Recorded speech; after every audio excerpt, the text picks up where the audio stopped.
serve in this capacity, he served as senior level statistician, the researcher on a number of social and policy issues. His burden on this subject, ዛሬ በሚናገረው subject ላይ ማለት ነው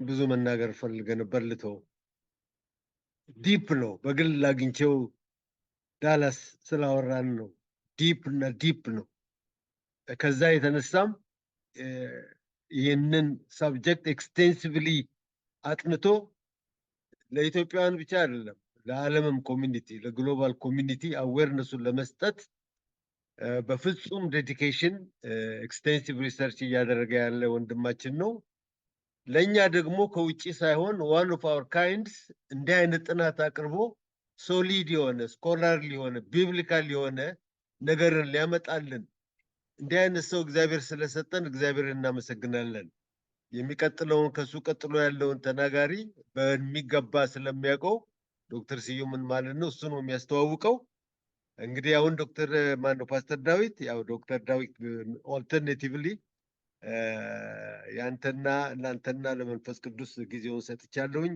ጌታ ይባርክህ እኛንም ህዝብህን ማክበረ ስለመጣልን እሺ ሁላችሁንም በጌታ ሰላም ላችኋለሁ የተባረካችሁ ቅዱሳን እንደምን ዋላችሁ እንደምን አረፈዳችሁ እንደየሁኔታው እንግዲህ ወደ ዋናው ነገር ንግባ ጊዜያችንን መጠቀም እንድንችል ባለፈው ጊዜ ለነበራችሁ ይሄንን ቶፒክ አንስተነው አንዳንድ ነገሮችን ስናይ ቆይተናል ግን ሞር ያየነው በሄርን ቁጥር ደግሞ ብዙ የሚያሳስብ ነገር ያለውና ብዙ አብረን ተባብረን እንድንሰራበት የሚያስገድደን ነገር ያለበት ምዕራፍ ላይ ነው አሁን ያለነው ዛሬ የምንመለከተው ይሄው ቶፒካችን እንዳያችሁት revisiting cultural shifts and sexual revolution የሚል ነው በተለይ ደግሞ እንደ ወላጆች እንደ ቤተክርስቲያን አገልጋዮች ቤተክርስቲያን መሪዎች እንደ ቤተክርስቲያን ወጣቶችም እንደ ወጣትነታቸው እንዲሁም ደግሞ በተለይ በትምህርት ተቋማት ውስጥ በክርስቲያን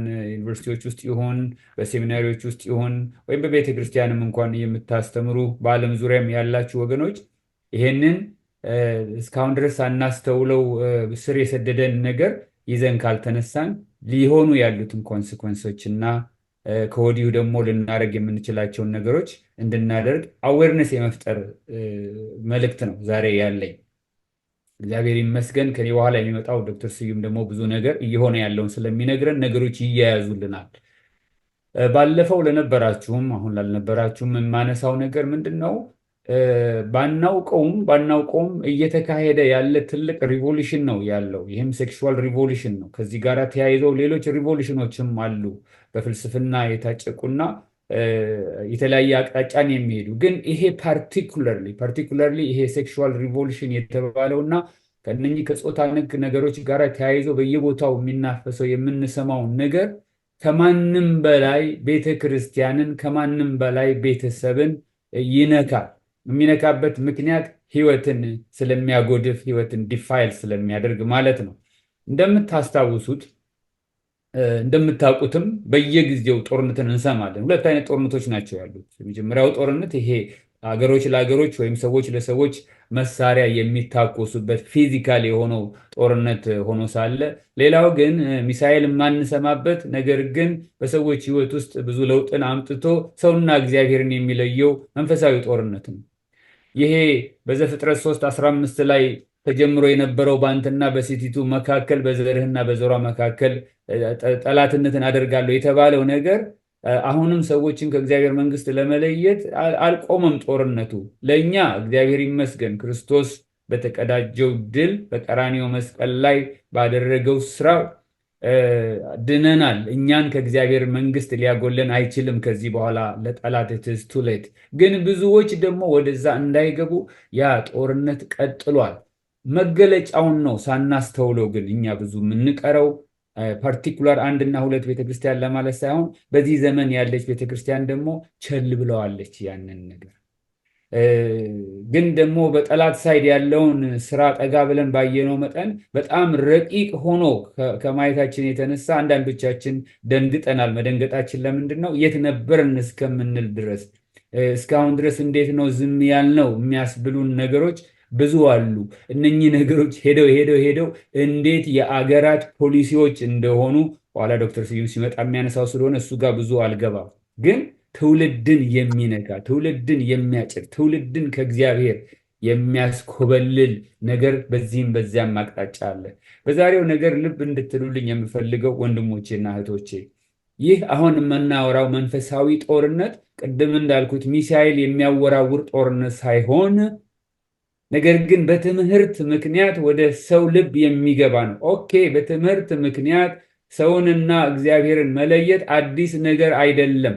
ወደ ኋላ ሄደን መጽሐፍ ቅዱሳችንን ስንመረምር በለዓም በትምህርቱ እስራኤልን እንዴት እንዳሳተው በዘሁልቁ ከምዕራፍ 22 እስከ 25 ባለው ውስጥ እንመለከታለን። በተለይ ደግሞ ዘሁልቁ ምዕራፍ 25 ላይ እስራኤልም ብዔል ፌጎርን ይህም የምንዝርናና የጣዖት አምልኮ ማለት ነው ተከተለ። የእግዚአብሔርን ቁጣ በእስራኤል ላይ ሆነ። እስራኤልን በማጉደፍ እስራኤልን ሕይወት በማቆሸሽ በለዓም በእግዚአብሔር ምክንያት በእስራኤል ላይ ሊመጣ ያለው ቁጣ እንዲመጣ ያደረገበት ነው። የበለዓምን ትምህርትም ሆነ ቀጥሎ የምትመለከቱትን የኒቆላውያንን ትምህርት በተመለከተ አንድ ላይ ሰብሰብ አድርጎ ዮሐንስ ጠቅሶታል። በዮሐንስ ራእይ ምዕራፍ 2 ላይ ሁላችሁም በኋላ ልታነቡት ትችላላችሁ። ቁጥሩን ብቻ ያዙት። ለጊዜውን አነበዋለሁ። እንዲህ ይላል፣ በጴርጋሞን ወዳለው ወደ ቤተ ክርስቲያን መልአክ እንዲህ ብለህ ጻፍ፣ በሁለት ወገን የተሳለም ስለታፍ ሰይፍ ያለው እንዲህ ይላል፣ የሰይጣን ዙፋን ባለበት የምትኖርበትን አውቃለሁ፣ ስሜንም ትጠብቃለህ። ሰይጣንም በሚኖርበት በእናንተ ዘንድ የተገደለውን የታመነውን ምስክሬን አንቲጳስ በነበረበት ዘመን እንኳን ሃይማኖቴን አልካድክም። ዳሩ ግን ለጣዖት የታረደውን እንዲበሉና እንዲሰስኑ በእስራኤል ልጆች ፊት ማሰናከያ ሊያኖርባቸው ባላቅን ያስተማረ የበለዓምን ትምህርት የሚለውን አንደርላይን አድርጉልኝ የሚጠብቁ በዚያ በአንተ ዘንድ ስላሉ የምነቅፍብህ ነገር አለኝ። እንዲሁም የኒቆላውያንን ትምህርት፣ አሁንም ትምህርትን አንደርላይን አድርጉልኝ፣ እንደነዚህ የሚጠብቁ ሰዎች ከአንተ ጋር ደግሞ አሉ። እንግዲህ ንስሐ ግባ ፈጥኜም እመጣብሃለሁ ብሎ ዮሐንስ አሁን ባነበብኩላችሁ ክፍል ራእይ 2 ላይ ይጠቅሰዋል። ያ በትምህርት በእግዚአብሔር ሕዝብና በእግዚአብሔር መካከል ያለውን ነገር ሊያበላሽ መጥቶ የነበረው ነገር ወይም ደግሞ ወደ እግዚአብሔርም እንኳን ፊታቸውን ያልመለሱትን ሰዎች በአመፃ መንገድ እንዲሄዱ የሚያደርግ የትምህርት ነገር አሁንም አልቀረም። ማውራው ነገር በትምህርት የመጣ ጦርነት፣ በትምህርት ያለ ሕዝብን ከእግዚአብሔር የሚለይ፣ በትምህርት የመጣ የሰውን ሕይወት፣ በትምህርት የመጣ ጋብቻን፣ በትምህርት የመጣ የቤተ ክርስቲያንን ጉዞ፣ በትምህርት የመጣ ሕዝቦችንና አገሮችን ቻሌንጅ የሚያደርግ በውስጡ መርዝ ያዘለ በውስጡ ጉዳት ያዘለ ጉዳይን ነው የማነሳው ማለት ነው። በተለይ እዚህ ጋር እነ ኒቆላዎስ እና በለዓም እንደተጠቀሱት አሁን ባለንበት ዘመን ደግሞ አወቅናቸውም አላወቅናቸውም የሚጠቀሱ ብዙ ሰዎች አሉ። ሁሉን ግን አላነሳቸውም። እነኚህም ሰዎች ያተኮሩበት ጉዳይ የሴክሹዋል ሪቮሉሽን የሚባለው በዚህ በጾታ ጉዳይ ላይ ለውጥ ያስፈልጋል። ምክንያቱም እንደምነ መጽሐፍ ቅዱስ አይነቶቹ በዚህ ጉዳይ ማለትም በሴክሹዋል ጉዳይ ላይ በሴክሹዋል ኢንቲሜሲ ጉዳይ ላይ በግብረ ስጋ ግንኙነት እግዚአብሔር ለመልካም ነገር ብዙ ተባዙ ብሎ ምድርን ለመሙላት ለፈጠረው ነገር በባልና በሚስት መካከል ያለው ኮቨነንት ተጠብቆ እንዲኖር ያደረገውን ነገር በሌላ አቅጣጫ ሰዎች እንዲያዩትና ለአመፃ እንዲያደርጉት እሱ ላይ ትኩረት ተደርጎ ብዙ ነገር በብዙ ፈላስፎች ተሰርቷል።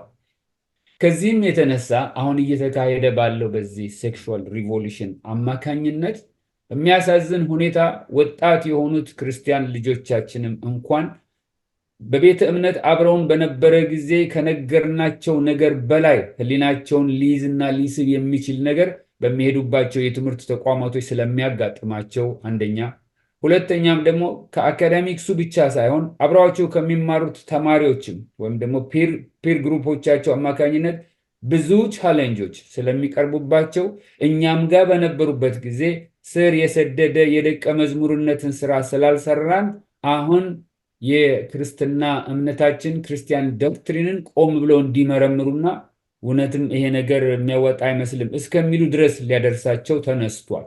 ትሰማላችሁ ብዬ ተስፋ አደርጋለሁኝ። በቤተ ክርስቲያን ውስጥ ያደጉ ልጆች ወደ ሃይር ኤጁኬሽን በሚሄዱበት ጊዜ ከ70 እስከ 72% የሚያክሉቱ ከቤተ ክርስቲያን ይኮበልላሉ ይባላል። ምንም እንኳን ጀነራል የሆነ ስቴትሜንት ባይሆንም በዚህ አይነት ቁጥር የሚጠቀሰው ነገር አስደንጋጭ ነው። ከ72% ማለት ቢያንስ ከሶስት ልጆች ሁለቱ ከቤተ ክርስቲያን ይጠፋሉ ማለት ነው። ወደ ሃይር ኤጁኬሽን በሚሄዱበት ጊዜ ምንድን ነው እሱ የሚሆኑት? በዛ ቦታ የሚያጋጥሟቸው እነኚህ ፍልስፍናዎች ለትልልቅ ሰዎች ታጭቀው የነበሩ ተዘጋጅተው የነበሩ ነገሮች እና በፒር ግሩፖቻቸው አማካኝነት የሚመጡባቸው ቻሌንጆች እጃቸው ላይ ያሏቸውን ነገሮችን ያስጥሏቸዋል። ከዚህም የተነሳ ነው ምናልባት በኋላ አነሳቸዋለሁኝ እንደነ ሪዲስከቨሪንግ ዲሳይፕልሺፕ በሚል አሁን ሰዎች ብዙ የጻፏቸው መጽሐፎች አሉ። ዲፕ ዲሳይፕልሺፕ፣ ምክንያቱም ቤተክርስቲያን እዛ ጋር ስለደከመች ብዙ ነገር እየሆነ ነው ብለው በምንኖርበት በምዕራባዊ ሀገርም ያሉት ሰዎች እየጮሁ ነው አሁን ያሉት። ለምን? ደቀ መዝሙር የማድረጉ ነገር አሁን ባለችው ቤተክርስቲያን ላይ ቀዝቀዝ ስላለ ስራቸው በደንብ ያልሰደደ ልጆች ስለሆነ ወደ ውጭ የምንልከው በቀላሉ እጃቸው ላይ ያለውን እውነት የሚያስጥል ነገር እያጋጠማቸው ነው ያለው። ስለዚህ በዚህ አይነት ፍልስፍና ከተነሱት ሰዎች ካለፉት ሰዎች መካከል ሁለት ሰዎች እጠቅሳለሁ፣ ሲግመንድ ፍሪድ እና አንዷም ደግሞ ማርግሬት ሳግነር የምትባል ነው። ሁለቱም አሁን ለማነሳው ነገር ኮንትሪቢሽን ስላላቸው ነው። በዚህ ኤሪያ ላይ በተለይ ሲግመንድ ፍሩድ የተባለው ሰው የሰው ልጅ ደስታን ሪዲፋይን አደረገው። እኛም ክርስቲያኖች ደስታ በጌታ እንዲሆን ደስታችን ከእግዚአብሔር ጋር ባለን ነገር ላይ እንዲሆን እንደምንለው ሁሉ በሌላው ሳይሉ ያሉት ደግሞ ሌላን ይላሉና አይ ኢሉዥን ነው እሱ መሆን ያለበት ነገር እንዳውም እንደዚህ ነው ብሎ ደስታ የሰው ልጅ የደስታ ጣራው በዚህ በኩል ነው የሚቀመጠው ብሎ ሐሳብ አስቀምጦ አለፈ። ምን ይላል? ይህ የሰው ደስታ ከሰው ልጅ ጾታዊ ግንኙነቱ ውስጥ ነው የሚገኘው። ሁለት ነገሮች አስቀመጠ። his notion that sex is foundational to human happiness and his theory of civilization. theory of civilization አላነሳውም ለጊዜው። ነገር ግን sex is the foundation for human happiness የሚለው አይዲያው አልወደቀም። አይዲያ በራሱ ዋጋ አለው። ideas always have consequence አላቸው። ግን ይሄ ያስቀመጠው እውነት ብለው የያዙት ነገር ምን አይነት ነገሮችን በዓለም ላይ ፈጠረ ብላችሁ ብትሉኝ በአሁን ሰዓት የምንመለከተው ትልቁን የፖርኖግራፊ ኢንዱስትሪ የፈጠረው የሰው ልጅ ደስታ የሚገኘው በዛ ነው ብሎ ስላስቀመጠው ነው። በዓለም 97 ቢሊዮን ዶላር በአመት የሚገኝበት ኢንዱስትሪ ሆኗል። በአሜሪካ ውስጥ ብቻ 13 ቢሊዮን ዶላር በአመት የሚገኝበት ኢንዱስትሪ ሆኗል። በየቤቱ በየጓዳው ገብቷል። የብዙ ሰዎችን ህይወትና ትዳር እያናጋ ነው ያለው። ችግር እየፈጠረ ነው ያለው። የአማኞችን ህይወት ዲፋይል እያደረገ ነው ያለው። ከጋብቻ ውጭ ግብረ ስጋ ግንኙነት፣ ከጋብቻ በፊት ግብረ ስጋ ግንኙነት፣ ሆሞሴክሹዋሊቲ እንዲሁም ደግሞ ጀንደር ዲስፎሪያ ማለትም እንደ ሴት ሆና ተፈጥራ የሚሰማ ስሜት ግን የወንድነት ወይም እንደ ወንድ ሆኖ ተፈጥሮ ፊዚካሊ አካሉ እንደዛ እንደ ወንድ ሆኖ እያለ እንደ የሴትን ስሜት መሰማት። ይሄ ነው። አንድ ስታቲስቲክስ ልንገራችሁ። ቁጥሮች ምናልባት አንዳንዴ ገላጥ ናቸው። ከ2017 እስከ 2021 በነበረው ጊዜ ውስጥ 121882 ልጆች እድሜያቸው ከ6 እስከ 17 ድረስ ያሉት በጀንደር ዲስፎሪያ ዳያግኖስ ሆነዋል። በቃ ሴቶች ናቸው ወንድነት ነው የሚሰማን የሚሉ፣ ወንዶች ናቸው ሴትነት ነው የሚሰማን የሚሉ ይህን የሚያክል ሰዎች በእነኚህ ዓመታቶች ዳያግኖስ እንደተደረጉ የሮይተር ኒውስ ይናገራል። ሌላ ደግሞ ልንገራችሁ። ዶክተር ጂም ደንሰን የተባለ ሰው ዘ ከሚንግ ሱናሚ ይህንን ላስት ታይም አንስቼዋለሁ በሚባለው መጽሐፉ ላይ በ20 ዓመት ውስጥ ባለፉት 20 ዓመት በአሜሪካ ውስጥ የነበረውን ነገር እንደዚህ አድርጎ ያስቀምጠዋል። ከ20 ዓመት በፊት በተመሳሳይ ጾታዎች መካከል ያለ ግንኙነትን የሚደግፉት አሜሪካኖች 40% ነበሩ። ከ20 ዓመት በኋላ ግን 66% ሆነዋል። አሁን እንደዚሁ ከጋብቻ ውጪ ልጆች መውለድ የሚለውን 59% የሚሆኑ ሰዎች ምንም አይደለም ሲሉ የነበረው አሁን 66% እየሆነ መጣ። ሴክስ ቢትዊን አንሜሪድ አደልትስ ከ53 እስከ ወደ 72% እያደገ መጣ። ጋብቻ ፍቺ 59% የነበረው ከ20 ዓመት በኋላ 77% ሆነ። ልላችሁ ነው የምንፈልገው እየሆነ ያለው ነገር እየተፈጠረ ያለው ነገር እና እየተበላሸ ያለው ነገር ምን እንደሚመስል እንድናስተውለው ነው። ግን ለዚህ ሁሉ ምንጭ የሆነውን ወደ ሆነው ወደ አንድ ነገር ልመለስ። በተለይ ደግሞ ልጆች ላይ ታርጌት ያደረገና የልጆች ሕይወት ወደዚህ እንዲገባ የሚያደርግ እንደምታውቁት በዩናይትድ ኔሽንስ ስር ሌሎች ኦርጋናይዜሽኖች አሉ። ከነሱም አንዱ ዩኔስኮ ነው። ዩናይትድ ኔሽንስ ኤጁኬሽናል ሳይንስ ኤንድ ካልቸራል ኦርጋናይዜሽን ማለት ነው። ይህ እጅግ በጣም የተቀነባበረ በስርዓተ ትምህርት ተዘጋጅቶ በተማሪዎች ትምህርት ቤት ውስጥ ባለ ክሪክለም ውስጥ ገብቶ ልጆች ትምህርት እንዲማሩ ያዘጋጀው አንድ ጉዳይ ኮምፕሬሄንሲቭ ሴክሹዋሊቲ ኤጁኬሽን ይባላል። እርግጠኛ ነኝ በአብዛኞቻችሁ በምትኖሩባቸው በተለይ በምዕራብ ሀገሮች የምትኖሩ ከሆናችሁ ልጆቻችሁ ክርስቲያን ስኩል የሚሄዱ ካልሆኑ በስተቀር መንግስት ትምህርት ቤት የሚማሩ ከሆኑ የጾታ ትምህርት ተብሎ ይማራሉ። ይህ የጾታ ትምህርት ወይም ኮምፕሬሄንሲቭ ሴክሹዋሊቲ ኤጁኬሽን ተብሎ የተባለው ነገር በስሙ እንዲህ ነው ዲፋይን ያደረጉት። የአማርኛውን ግልባጭ አነብላችኋለሁ። ስለ ግብረ ስጋ ግንኙነት ሙሉ ግንዛቤ ለማስጨበጥ ተብሎ የተሟላ ስርዓተ ትምህርት ወይም ከሪኩለም ተዘጋጅቶ ግብረ ስጋ ግንኙነትን ስነ ልቦናዊ፣ ስሜታዊ፣ አካላዊ እና ማህበራዊ ገጽታውን በሂደት እሷን አስምሩልኝ ለትውልድ ለማስተማርና ለመማር በከፍተኛ ባለሙያዎች የተዘጋጀ ጉዳይ ነው። ለምንድን ነው ከፍተኛ ባለሙያዎች ብያልኩት? አዎ ዩኔስኮ ውስጥ ባሉ በታላላቅ ሰዎች የተቀነባበረ ታርጌት ያደረገ ነው። በኋላ እንዳልኩት አሁንም ዶክተር ስዩም ኋላ ያነሳዋል። እንዴት ተደርጎ ይሄ ደግሞ ወደ አገሮች ፑሽ እየተደረገ ምክንያቱም በአንድ እጅ ይሄንን ካሪክለም በሌላ እጅ ደግሞ የእርዳታ ገንዘብ ይዘው አገሮችን እያስጨነቁ ያሉበት አገር ላይ ነው ያለ ነው። ኒውስ የምትከታተሉ ይሄን ትሰማላችሁ ብዬ አምናለሁ። ለባለሙያው እሱን ተዋለው። በኋላ ይህንን የመሰለውን ካሪክለም በዓለም 88 አገሮች በዓለም አቀፍ ደረጃ ይሄ የቆየ ዳታ ነው። በነገራችን ላይ አሁን ላይ ተስቶን ብፈልገው እርግጠኛ ነኝ ከዚህ በላይ ነው ወይ በኋላ ዶክተር ስዩም ይነግረናል ብዬ አምናለሁ። ግን እኔ እስከማውቀው ጊዜ ድረስ 88 አገሮች በዓለም አቀፍ ደረጃ ዌልከም ብለውታል፣ ተቀብለውት ከሪክለማቸው ውስጥ አስገብተው ልጆችን ያስተምራሉ። በአፍሪካም ሀገሮች ደግሞ እንደዚሁ 21 ሀገሮች የሚል የቆየ ዳታ ነው ያለኝ። ግን ትልቁ ነገር ምንድን ነው?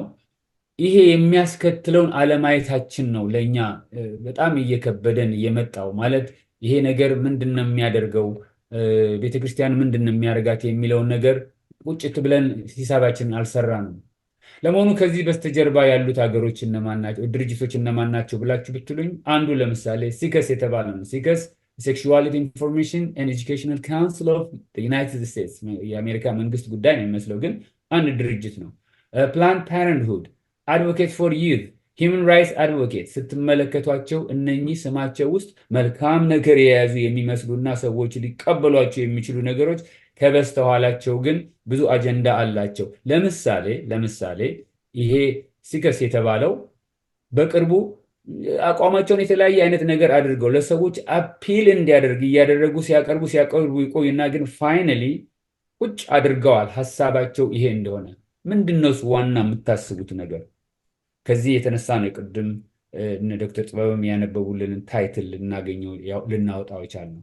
የምንፈልገው ነገር ብለዋል ሴክሹዋል ኤጁኬሽን ፎር ሶሻል ቼንጅ። ከየት ወዴት?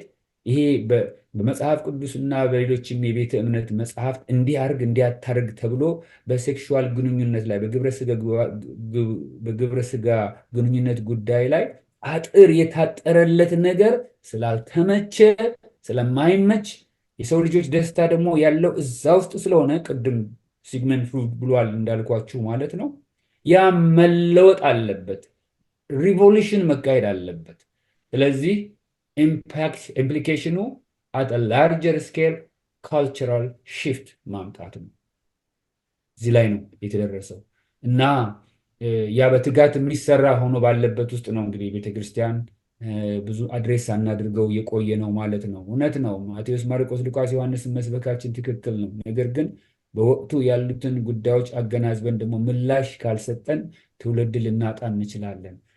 ቀደም ከጠቀስኳቸው ሁለት ሰዎች አንዷ ማርግሬት ሳግነር ናት። ማርግሬት ሳግነር ፕሪንሲፕል አድርጋ የያዘችውን ነገር ንገራችሁ። የውርጃ አራማጅ ናት።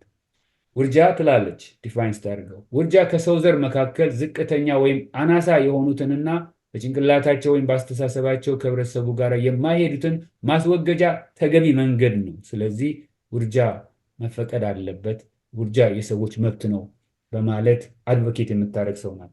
ታዲያ ይሄ ኮምፕሬሄንሲቭ ሴክሹዋሊቲ ኤጁኬሽን ባለፈውም እንዳልኳችሁ ማ ላይ ነው ታርጌት ያደረገው? እኛ አሁን በእድሜ የገፋነው ሰዎች ላይ ይሆን ወይንስ ደግሞ ሌላ ቦታ ላይ? አዋቂዎች ላይ አይደለም። ምክንያቱም አዋቂዎች አምልጠዋቸዋል፣ ብዙም አልቀረንም። ወጣቶችም ላይ አይደለም፣ እነሱም ጠያቂዎች ስለሆኑ ሁለቱንም ነገር ያገናዝባሉ። ፓርቲኩላርሊ ግን ታርጌት የተደረገው ከኬ እስከ 12ኛ ክፍል ያለው ላይ ነው። ኮምፕሬሄንሲቭ ሴክሹዋሊቲ ኤጁኬሽን ታርጌት የሚያደርጋቸው ልጆች እነኝን ነው። ተመልከቱ ጠላት ምን ያህል ስትራቴጂካሊ እየመጣ እንዳለ። ምክንያቱም ትውልድ ሊያሳድግ ነው የሚፈልገው። እግዚአብሔር አልባ ትውልድ፣ እግዚአብሔር ጠል ትውልድ ለማሳደግ እና በላም እንዳደረገው ህይወትን የሚያጎድፍ ነገር ከስር ጀምሮ ሊሰሩ ነው።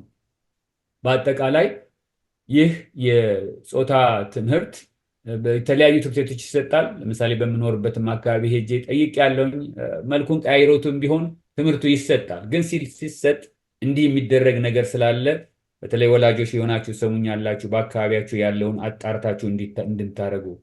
የትምህርቱ ይዘት ባጭሩ ለወላጆች ይላካል። ወላጆች ትምህርቱን እንዲማሩ የመፍቀድ ወይም ያለመፍቀድ መብት እንደየ አካባቢው። ምናልባት አሁን ካሊፎርኒያ አካባቢ ሆናችሁ ወይም ኦሬጋን ሆናችሁ የምትሰሙኝ ይሄ እኮ እኛ ጋር አይሰራም ልትሉኝ ትችሉ ይሆናል ብዬ ገምታለሁ። እንዲሁም በሌሎች ቦታ እኔ ባለሁበት ስቴት ግን ይላካል፣ ፈቃደኝነታችን ይጠየቃል። የሚያሳዝነው ግን ወላጆች ጊዜውን ሰጥተን የተባለው ነገር ምንድን ነው ብሎ ገብቶን የምንመልስ ስንቶቻችን። ስለዚህ ወረቀቱም ሳይታይ ሊቀር ይችላል፣ ልጆቹ ገብተው ይማራሉ። የተላከው ፎርም ላይ በመፈረም እና በመላክ ወላጅ ምርጫውን ሊያሳውቅ ይችላል። ተቃውሞም ካለው ተቃውሞን ሊያሳውቅ ይችላል። ኢምፖርታንት ነገር ልንገራችሁ። ይህ ኮምፕሬሄንሲቭ ሴክሹዋሊቲ ኤጁኬሽንም ሆነ በዚህ በጾታ ጉዳይ ህዝብንና የህዝብን ህይወት ቤተክርስቲያንንም የጋብቻንም ህይወት ሊያጎድፍ የሚሄደው ይህ ትምህርት ሁለት ስትራቴጂ አላቸው። የመጀመሪያው ስትራቴጂያቸው 40 ዓመት ይምሳ 50 ዓመት ይፍጅ ማስለመድ ይባላል። ይሄንን ጂም ዶኒሰን በጻፈው ዘ ከሚንግ ሱናሚ ላይ ታዩታላችሁ። እነዚህ ሁለት ነገሮች ሜጀር ስትራቴጂዎቻቸው ናቸው። ለዚህ ነው ባንዲራዎችን በየከተማው የምትመለከቱት። ለዚህ ነው ባነሩ ሁሉ ያ የሆነበት። ለዚህ ነው ልብሶቹ ሁሉ ሪሰንትሊ በታርጌት በህፃናት ልብሶች ላይ ሳይቀር ፕሪንት እያደረጉ የሚያመጡት ሶሳይቲ ሁሉን ነገር እንዲለምደው ነው። ኖርማላይዝ ከተደረገ ሶሳይቲው ከለመደው በኋላ ግን ወደ ሌጂስሌሽን ይካሄዳል። Normalization, then legislation. Normalization maybe for 30, 40 or 50 years, and then legislation. በህግ ማጽደቅ ማለት ነው። በህግ ከጸደቀ በኋላ አስቸጋሪ ነው። ቤተክርስቲያን በማስለመድ ደረጃ ላይ ባለበት ጊዜ ዝም ብንል በህግ ከጸደቀ በኋላ መታገል ይከብደናል ወንድሞቼና እህቶቼ። ለዚህ ነው ይህንን አሁን መነሳሶት ልናደርግ የሚገባል። እሺ የማስለመዱ ነገር ምን ይመስላል? ልክ ልጆቻችን ትምህርት ቤት በሚሄዱበት ጊዜ ወይም በየሰፈራችን ባሉ ላይብረሪዎች ውስጥ መጽሐፎች ይቀመጣሉ። ከሚቀመጡት መጽሐፎች ለምሳሌ እነኚህን 4 መጽሐፍ ላንሳ፣ ከአራቱ ግን አንዱን ብቻ ላንሳ። Who are you really ነው መጽሐፉ የሚለው። አንተ በእርግጥ ማን ነህ? አካልህ ሲታይ ወንድ ነው፣ ግን ወንድ ነህን የሚል ጥያቄ ነው ልጁን እንዲጠይቅ የሚያደርጉት። ሴት ነሽ ስትታይ ግን ሴት ነሽን? አንቺነትሽ በውጪ በሚታየው ማንነትሽ እና በአካልሽ ቅርጽ ሳይሆን የሚወሰነው ውስጥ በሚሰማሽ ስሜት ነው የሚለውን ነገር በኋላ በልባቸው ለማስረጽ ከስር ጀምሮ የሚሰሩት ነው። ከጊዜ አኳያ አራቱንም መጽሐፎች አልሄድም፣ ግን አንድ ነገር ላድርግ። እዚህ ጋር ካቀረብኩላችሁ መጽሐፎች አንደኛውን ያነሳና ይሄ ፓስተር የሚለው ነገር አለ፣ የሚናገረው ነገር አለ። የትምህርት ቤቶች ቦርድ ስብሰባ ላይ ነው ቀርቦ ምናልባት ከሆነልኝ እና ከተሳካልኝ በፍቼ አሰማችኋለሁኝ።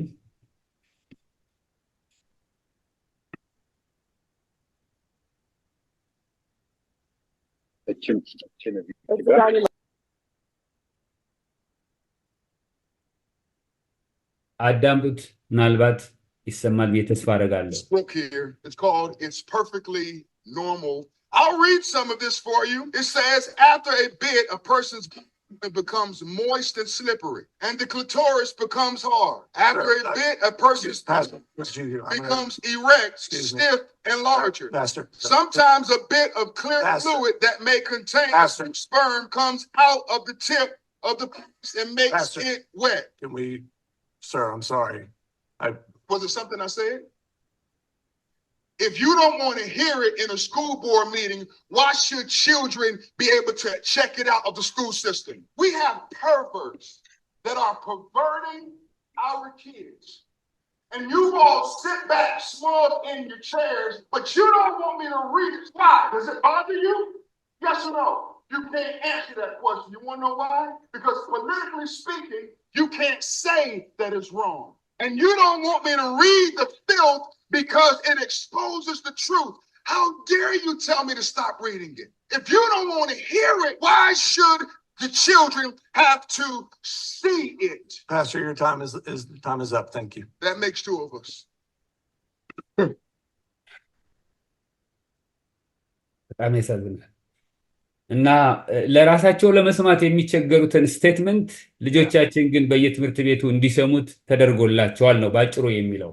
እሺ ወደሚቀጥለው ነገር ልመልከት ልሄድ። እንግዲህ እንደዛ አይነት መጽሐፍቶችን በየላይብራሪው እና በየትምህርት ቤቱ በማስቀመጥ ትውልዱን እያስለመዱት ነው ያሉት። ይሄ የለመደው ትውልድ ግን በኋላ ከኖርማላይዜሽን ወደ ሌጂስሌሽን ከሄደ በኋላ አክት ማድረግ አስቸጋሪ ነው የሚሆነው።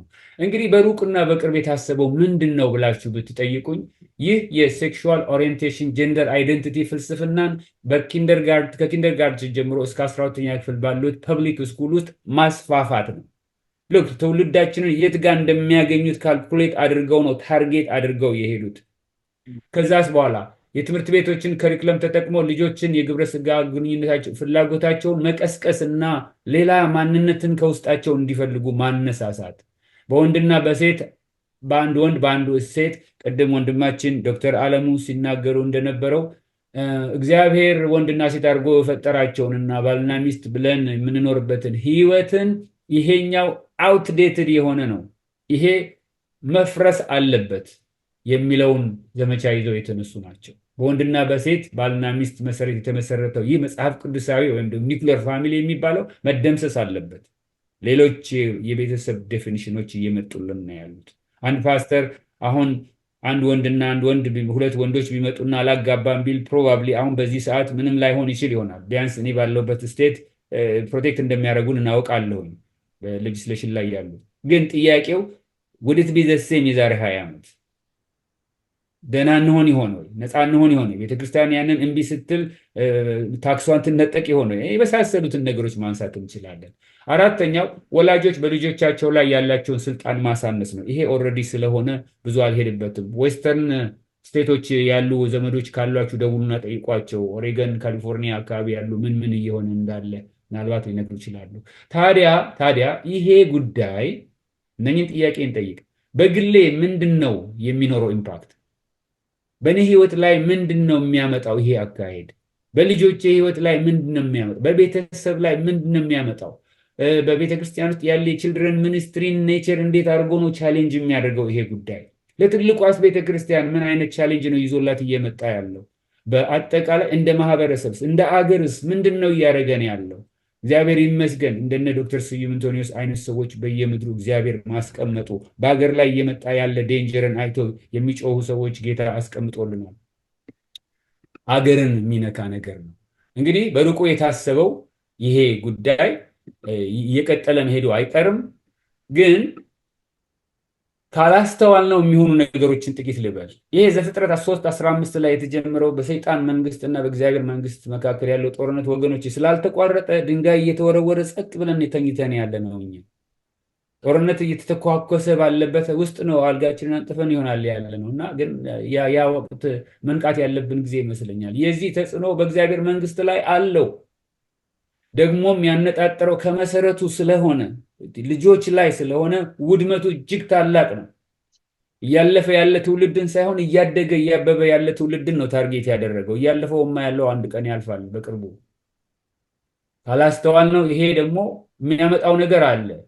በጠባብ አመለካከት የተሞላ ነው ተብሎ መታየቱ አይቀርም። ዛሬ ይዘን የምንጮኸው የወንጌል መልእክት እውነትን ያላገናዘበ ነው። ምክንያቱም ልጆቻችን አሁን ጉድ ፎር ዩ የሚል ነገር እየለመዱ ነው ያሉት። ይሄ ለአንተ ጥሩ ነው፣ አንተ እንደፈለክ እውነት ነው ልትልና ልታደርገው ትችላለህ፣ ምንም ችግር የለም ሊሉን ይችላሉ። ግን ለራሳቸው እንዳያስገቡት በርን ይዘጋል። ደስታን የሚነጥቅ ወንጌል ነው ይዛችሁ የመጣችሁት። ምክንያቱም አታድርግ ነው እናንተ የምትነግሩን የሚለው። ሰው ደግሞ ደስታውን ማክሲማይዝ ለማድረግ ማድረግ አለበት በሚል ፍልስፍና ተውጠው ነው ያሉት። ብዙ ደጋፊዎች የሌለው ይሆናል ወንጌላችን፣ ብዙ ሰሚዎችን የሚያጣ ሊሆን ይችላል። አውቃለሁ እግዚአብሔር ለዛ እንደማይደክም። እንደ ሰው ልናደርግ የሚገባን ግን ቸል እንዳንል ነው ይሄ ሁሉ ጩኸት። መለኮታዊ መልእክት ሳይሆን ከብዙ አማራጮች እንደ አንዱ ሆኖ ሊሰማ ይችላል የኛ እውነት። ቀጥላለሁኝ። እንግዲህ ከላይ በተጠቀሱት ምክንያቶች ምናልባት ቸል ብለነው ብናልፍ ትውልድ ሙሉ በሙሉ ከወንጌል እየራቀ ሊሄድ ይችላል። ከወንጌል ርቆ ያለ ትውልድ ደግሞ ሌላ ትውልድ ሊያሳድግ ይችላል፣ የባሰ የራቀ። እሱ በእነ ኢያሱ ዘመንና ቀጥሎ ደግሞ በመሳፍንት ዘመን የሆነውን ማየት እንችላለን። እነ ኢያሱና አብረው የነበሩት እግዚአብሔርን አምልከው አለፉ። ከዛ ትንሽ ሄደት ስትሉ ደግሞ መሳፍንት መጽሐፍ ውስጥ ሌላ እግዚአብሔርን የፈቀደውን የሚያደርግ ትውልድ ተነሳ ይላል። ምን እናድርግ ታዲያ? መፍትሄው እነዚህ ቶሎ ልበልና ጨርስ። በመጀመሪያ ደረጃ ልጆችን ደቀ መዝሙር ማድረግ የሚለውን ነገር ባካችሁ ወገኖች፣ ወላጆች የሆንን ለቤተ ክርስቲያን ጥለንላት አንቀመጥ። ወደ ቤት መመለስ አለበት ዲሳይፕልሺፕ። ዘዳግም 6ን ሄደን መመልከት እንችላለን። ይሄንን ለልጅ አስተምረው የተባለው ለወላጁ ነው፣ ቤት ውስጥ ላለው ነው። ቤተ ክርስቲያን ሰንዴይ ስኩል ልጆችን የምታገኛቸውን ሰዓት ካልኩሌት ብታደርጉትና ከጠቅላላ ላይፋቸው ውስጥ ያለውን ፕሮፖርሽን ብታወጡት በጣም ኢምንት ነው። ቸርች ከሚያሳልፏቸው ደቂቃዎች ይልቅ ጌም ኪዩብ ላይ የሚያሳልፉት ወይም ከኤሌክትሮኒክስ ጋር የሚያሳልፉት ጊዜ ይበልጣል በሚያስደንቅ ሁኔታ። ቁጥሩን አላቀረብኩትም አሁን። እንዲሁም ደግሞ ወላጆች ልጆችን በሚይዙበት ጊዜና ትምህርት ቤት በሚውሉበት መካከል ያለውን ብትመለከቱ ትምህርት ቤት ብዙ ሰዓት ያሳልፋሉ። በየትኛው ቦታ? ህይወታቸውን በሚያጎድፈው በዛ ቦታ ውስጥ አይማሩ ማለት ግን አይደለም። ነገር ግን እንደ ወላጅ ያን ኃላፊነት እንውሰድ። እንደ ቤተ ክርስቲያን ወላጆችን ለማስታጠቅ አቅጣጫችንን እንቀይር። ወላጆች የሚያጋጥማቸውን ኢሹ አድሬስ እያደረግን ቁጭ ብለን አብረን ልንማር ይገባል። ወላጅ ልጁ ለሚጠይቀው ጥያቄ መልስ መመለስ አልቻለም። ስለዚህ እንደ ቤተ ክርስቲያን አገልጋዮች ማድረግ ያለብን ወላጆችን ኢኪፕ ማድረግ አለብን። ስፔሲፊክ የሆኑ ነገሮችን እየጠቀስን በትምህርት ቤት የሚነሱትን ጥያቄዎች ወደ ቤተ ክርስቲያን እያመጣን መጽሐፍ ቅዱሳዊ እይታውን ማቅረብ መቻል አለብን። አለበለዚያ ከተውናቸው ለጥያቄዎቻቸው መልስ ወደ ጓደኞቻቸው ይሄዳሉ። ጓደኞቹ ደግሞ ከነሱ የማይሻሉ ወይም ከነሱ የባሱ ናቸውና ይዘዋቸው ገደል ይገባሉ። we have to be serious on that። በትምህርት ተቋማት ውስጥ ያላችሁ ወንድሞችና እህቶች እነኚህን ኢሹዎች አንስታችሁ አገልጋዮችን ማስታጠቅ እጅግ በጣም አስፈላጊ ነው። ብዙ ማለት እችላለሁ፣ ለጊዜው ልሄድ ግን ከጊዜ አኳያ ቢያንስ ግን እነኚህን 4 ነገሮች አድሬስ ማድረግ አለብን በማናቸውም ፕላትፎርም በጥልቀት። እግዚአብሔር ማን ነው? ባህሪውን፣ የሚወደውን፣ የሚጠላውን፣ ሉዓላዊነቱን፣ ስልጣኑን፣ እነኚህ ነገሮች ሳይይዙ ልጆች ወደ ትምህርት ቤት በሚሄዱበት ጊዜ እግዚአብሔር ከሌሎቹ አማልክት እኩል ያንስባቸውና ምርጫ ውስጥ ያስገቡታል። እዛ ጋር ጥሩ ስራ ስላልሰራን ነው የሚላላብን። ሰውስ ማን ነው? ይሄ ቲዮሎጂ፣ አንትሮፖሎጂ፣ ሶቴሪዮሎጂ እነዚህ 3 ነገሮች በትክክል አድሬስ መደረግ አለባቸው። ሰው፣ እግዚአብሔር፣ ኃጢአት። ደግመዋለሁ፣ እግዚአብሔር፣ ሰው፣ ኃጢአት። እነኚህን በትክክል ሰው ተረድቶ ስር ሰዶ ካልሄደ በስተቀር በቀላሉ ሊጠቃ ይችላል። በተጨማሪም ደግሞ የወሲባዊ ፍላጎት መጽሐፍ ቅዱሳዊ ዓላማውና ገጽታው ምን ይመስላል? መጽሐፍ ቅዱስ ስለሱ ምን ይላል? ቢብሊካል ሴክሹዋሊቲ ምንድን ነው እሱ? ይሄንን ህዝባችንን ማስተማር ግዴታችን ነው። ቸል ባልነው መጠን ዋጋ ያስከፍለናል። መጨረሻ ይሄንን ልበል። The concept of the image of God serves as the guidelines for biblical anthropology. ሰው በእግዚአብሔር ምሳሌ ተፈጠረ የሚለውን ነገር ጥልቀቱን ማስረዳት መቻል አለብን። በእግዚአብሔር ምሳሌ መፈጠር፣ በእግዚአብሔር አምሳል መፈጠር ማለት ምን ማለት ነው? እነኚህን ነገሮች መቼም ካለኝ ጊዜ አኳያ ከዚህ በላይ ማለት አልችልም። ያስቀመጥናቸውና ለጊዜው ቸል ያልናቸውን ነገሮች ማንሳት ግዴታችን ነው ወገኖቼ። እንደ ቤተ ክርስቲያን፣ እንደ ወላጆች፣ እንደ አገልጋዮች ሆነን ቤተክርስቲያንን የምንመራ እንዲሁም ደግሞ በከፍተኛ የትምህርት ተቋማት ውስጥ በማስተማር የምንገኝ በመማር የምንገኝ ይሄንን ኢሹ አድሬስ ማድረግ ግዴታችን ነው። እግዚአብሔር ይረዳናል። የሚያስደነግጥ ነገር ነው የምነግራችሁ፣ ግን አንድ ነገር አውቃለሁ፣ እግዚአብሔር ደግሞ አይተወንም። እጅ ለእጅ እንያያዝ። እግዚአብሔር ይመስገን ስለ ብሪጅ እና ስለሚሰራው ስራ እንዲሁም ደግሞ ቀጥሎ ስለማስተዋወቀውም ወንድማችን እግዚአብሔር እናመሰግናለን። የኔን በዚህ ላይ አበቃና ከዚህ በኋላ የሚቀጥለው ወንድማችን አስተዋውቄ ሰናበታችኋለሁ። ጌታ ይባርካችሁ ስላዳመጣችሁኝ። የሚቀጥለው በዚህ ጉዳይ ላይ ሀሳቡን የሚሰጠን እንዲሁም ደግሞ በተለይም በአፍሪካ በኢትዮጵያም አካባቢ የሆኑ ያሉትን ነገሮች ይነግረናል ወንድማችን ዶክተር ስዩም አንቶኒዮስ ነው። ዶክተር ስዩም አንቶኒዮስ ምናልባት ብዙዎቻችሁ እንደምታውቁት በሙያው ጀነራል ሰርጅን የሆነ እስከ ቅርብ ጊዜ ድረስ ደግሞ በአዲስ አበባ ቤቴል ቲችንግ ጀነራል ሆስፒታል ውስጥ እና በአሁኑ ሰዓት ጊዜ ደግሞ በማርሲያ ሰርጂካል ሴንተር ውስጥ ፕራክቲስ የሚያደርግ ወንድማችን ነው። ይህ ወንድማችን ዶክተር ስዩም ከ2009 ጀምሮ በቤቴል ሜዲካል ኮሌጅ በረዳት ፕሮፌሰርነት ማዕረግ ዶክተሮችንም እያሰለጠነ ይገኛል። ግን ይሄ ሙያው ቢሆንም ለቅዱሳን አንድ ጊዜ ፈጽሞ ስለተሰጠ ሃይማኖት እኛም በዘመናችን ልንጋደል ይገባናል ብሎ የሚያምነው ይሄ ወንድማችን ከባለቤቱ ከሲስተር ሳባ ጋራ ከ2007 ዓመተ ምህረት እንደ አውሮፓ አቆጣጠር ማለቴ ነው በኢትዮጵያ የመጀመሪያውን ፕሮ ላይፍ እና ፕሮ ፋሚሊ የሆነውን ዩናይትድ ፎር ላይፍ ኢትዮጵያ የሚለውን ኦርጋናይዜሽን መስርተው በዛም መሰረት ከኢትዮጵያም አልፈው ተርፎ በአፍሪካ ሀገሮች ላይ ተጽዕኖን የሚያመጣ ስራ እየሰሩ ነው ያሉት። ትኩረታቸውን የሀገሮችን ውድቀት ሊያስከትሉ በሚችሉና ከእግዚአብሔር ሐሳብ ርቀው በታለሙ እቅዶች ላይ በተለይም ደግሞ በምዕራብ ሀገሮች በዩናይትድ ኔሽን እና እንዲሁም በዓለም አቀፍ ኤጀንሲዎች አማካኝነት ወደ አህጉራችን ሰርገው እየገቡ ባሉ ህይወትን በሚያጣምሙ ፖሊሶች ላይ በማድረግ አመፃን ፊት ለፊት በመጋፈጥ ላይ ይገኛሉ። ለጽድቅ አብረው ይሟገታሉ። ግብረ ሰዶማዊነትን አጥብቀው ይቃወማሉ። ዶክተር ስዩም ከባለቤቱ ከሲስተር ሳባ ጋራ በትዳር 30 ዓመት የኖረ ሲሆን እግዚአብሔር በሶስት ሴት ልጆች ባርኳቸው ከሶስቱ ታላቂቱን በቅርቡ በአሜሪካን ድሮ ወደ ኢትዮጵያ ተመልሷል። እንግዲህ ከሰሞኑ በሀገራችን በኢትዮጵያ የፈጠሯቸውን ተጽዕኖች በተለይም ደግሞ የኢትዮጵያ የሃይማኖት ተቋማት ጉባኤ በካሪቢያንና በፓሲፊክ ሀገራት መካከል በተፈጸመውና የሳሞአ ስምምነት በመባል በሚታወቀው ሰነድ ላይ ጉዳይ ላይ በኢትዮጵያ የሆነ ያለውን ነገር በዛም ላይ ያሳደሩትን ተጽዕኖ አይተን እኛ አብዛኞቻችን እግዚአብሔርን አመስግነናል።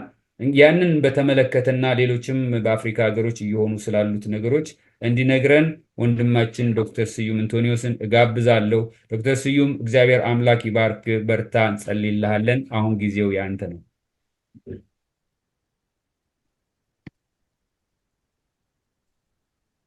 እሺ፣ መሰማቴን ላረጋግጥ። መጀመሪያ ድምጽ ይሰማል? ይሰማል። እሺ፣ ጌታ የተመሰገነ ይሁን።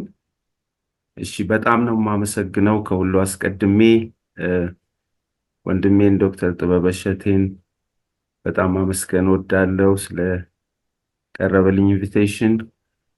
እንደገናም ወንድሜ ዶክተር መንግስቱ የማነን እንዲሁም ደግሞ ዶክተር ዳዊትን እጅግ አድርጌ አመሰግናለሁ። ይህንን በጣም ወቅታዊ የሆነ ጉዳይ አብሬያችሁ ሼር ለማድረግ እድል ስላገኘው ጌታ የተመሰገነ ይሁን። ቀጥታ ወደ ሐሳቤ ልግባ። ያው የምናገርበት ርዕሰ ጉዳይ እዚሁ ርዕሱ ላይ እንደምታዩት the radical child sexualization agenda የሚለው ይሆናል እና ይህንን መናገር የፈለኩበት ምክንያት አሁን ያው በሀገርም በዓለምም ደረጃ ያለንበት ጊዜ ላይ በጣም ብዙ ቻሌንጆች አሉንና እንግዲህ ከስር መሰረቱ ለዚህ ተጠያቂ የሆኑ እነማን ናቸው የሚለውንም በዛው ግንዛቤ ማስጨበጥ ስላለብኝም ነውና ያው ፈጠን እያልኩ ብዙ ስላይዶች ናቸው ላሳያችሁ ሞክራለሁና የትኛው ኦርጋናይዜሽን ይሆን ያው ልጆች በፈለገ እድሜያቸው ሴክሹዋል ፕሌዠር ማግኘት አለባቸው ብሎ የሚያስተምረው እና እዚህ ጋር እንደምታዩት ኤክስክሌም የሚባል ቡክሌት ነው ልጆቻችንን ለማስተማር የተዘጋጀና ኖ ማተር ዋት ኤጅ በሚል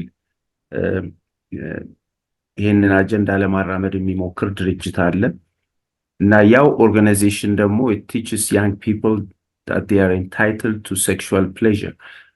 በቃ በየትኛውም እድሜ በፈለጉት ጊዜ ወሲባዊ ደስታን መጎናጸፍ ይችላሉ ብሎ በጭካኔ የሚያስተምር ድርጅት ነው።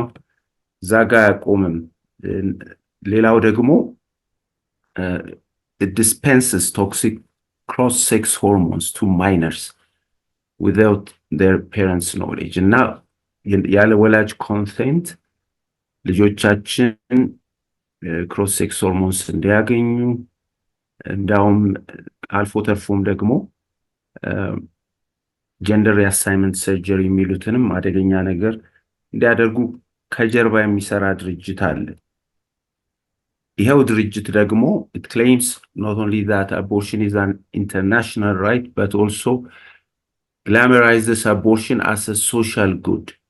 እና በቃ ይሄ ነገር በጣም ጥሩ እንደሆነ አድቮኬት የሚያደርግ ድርጅት ነው። በጣም ብዙ ደግሞ ትርፍ የሚያገኝበትንም ስራ የሚሰራ ድርጅት ነው።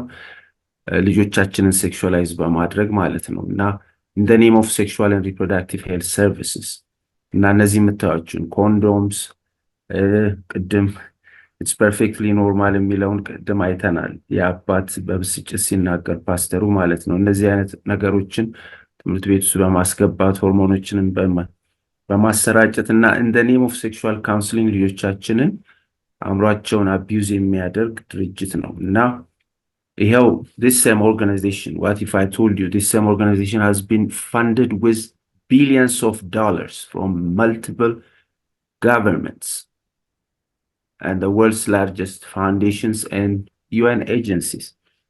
And now this organization is none other than IPPF. Yeah, Planned Parenthood ነው የምትሉት እናንተ ጋር ኢንተርናሽናል ፕላንድ ፓረንትሁድ ፌዴሬሽን ነው። እና ማን ነው መስራቹ? ቅድም ወንድሜ ዳዊት ያው ስሟን ጠቅሷል። ማርጋሪት ሳንገር ነች መስራቿ። እና ያው ፐርፐዙ ሲጀመርም ያው የዩጄኒክስ ሙቭመንት አባል ከመሆኗ የተነሳ ጥቁሮችን በማስወገድ ዘርን የማጽዳት ስራ ለመስራት አስባ ያቋቋመችው ድርጅት ነው።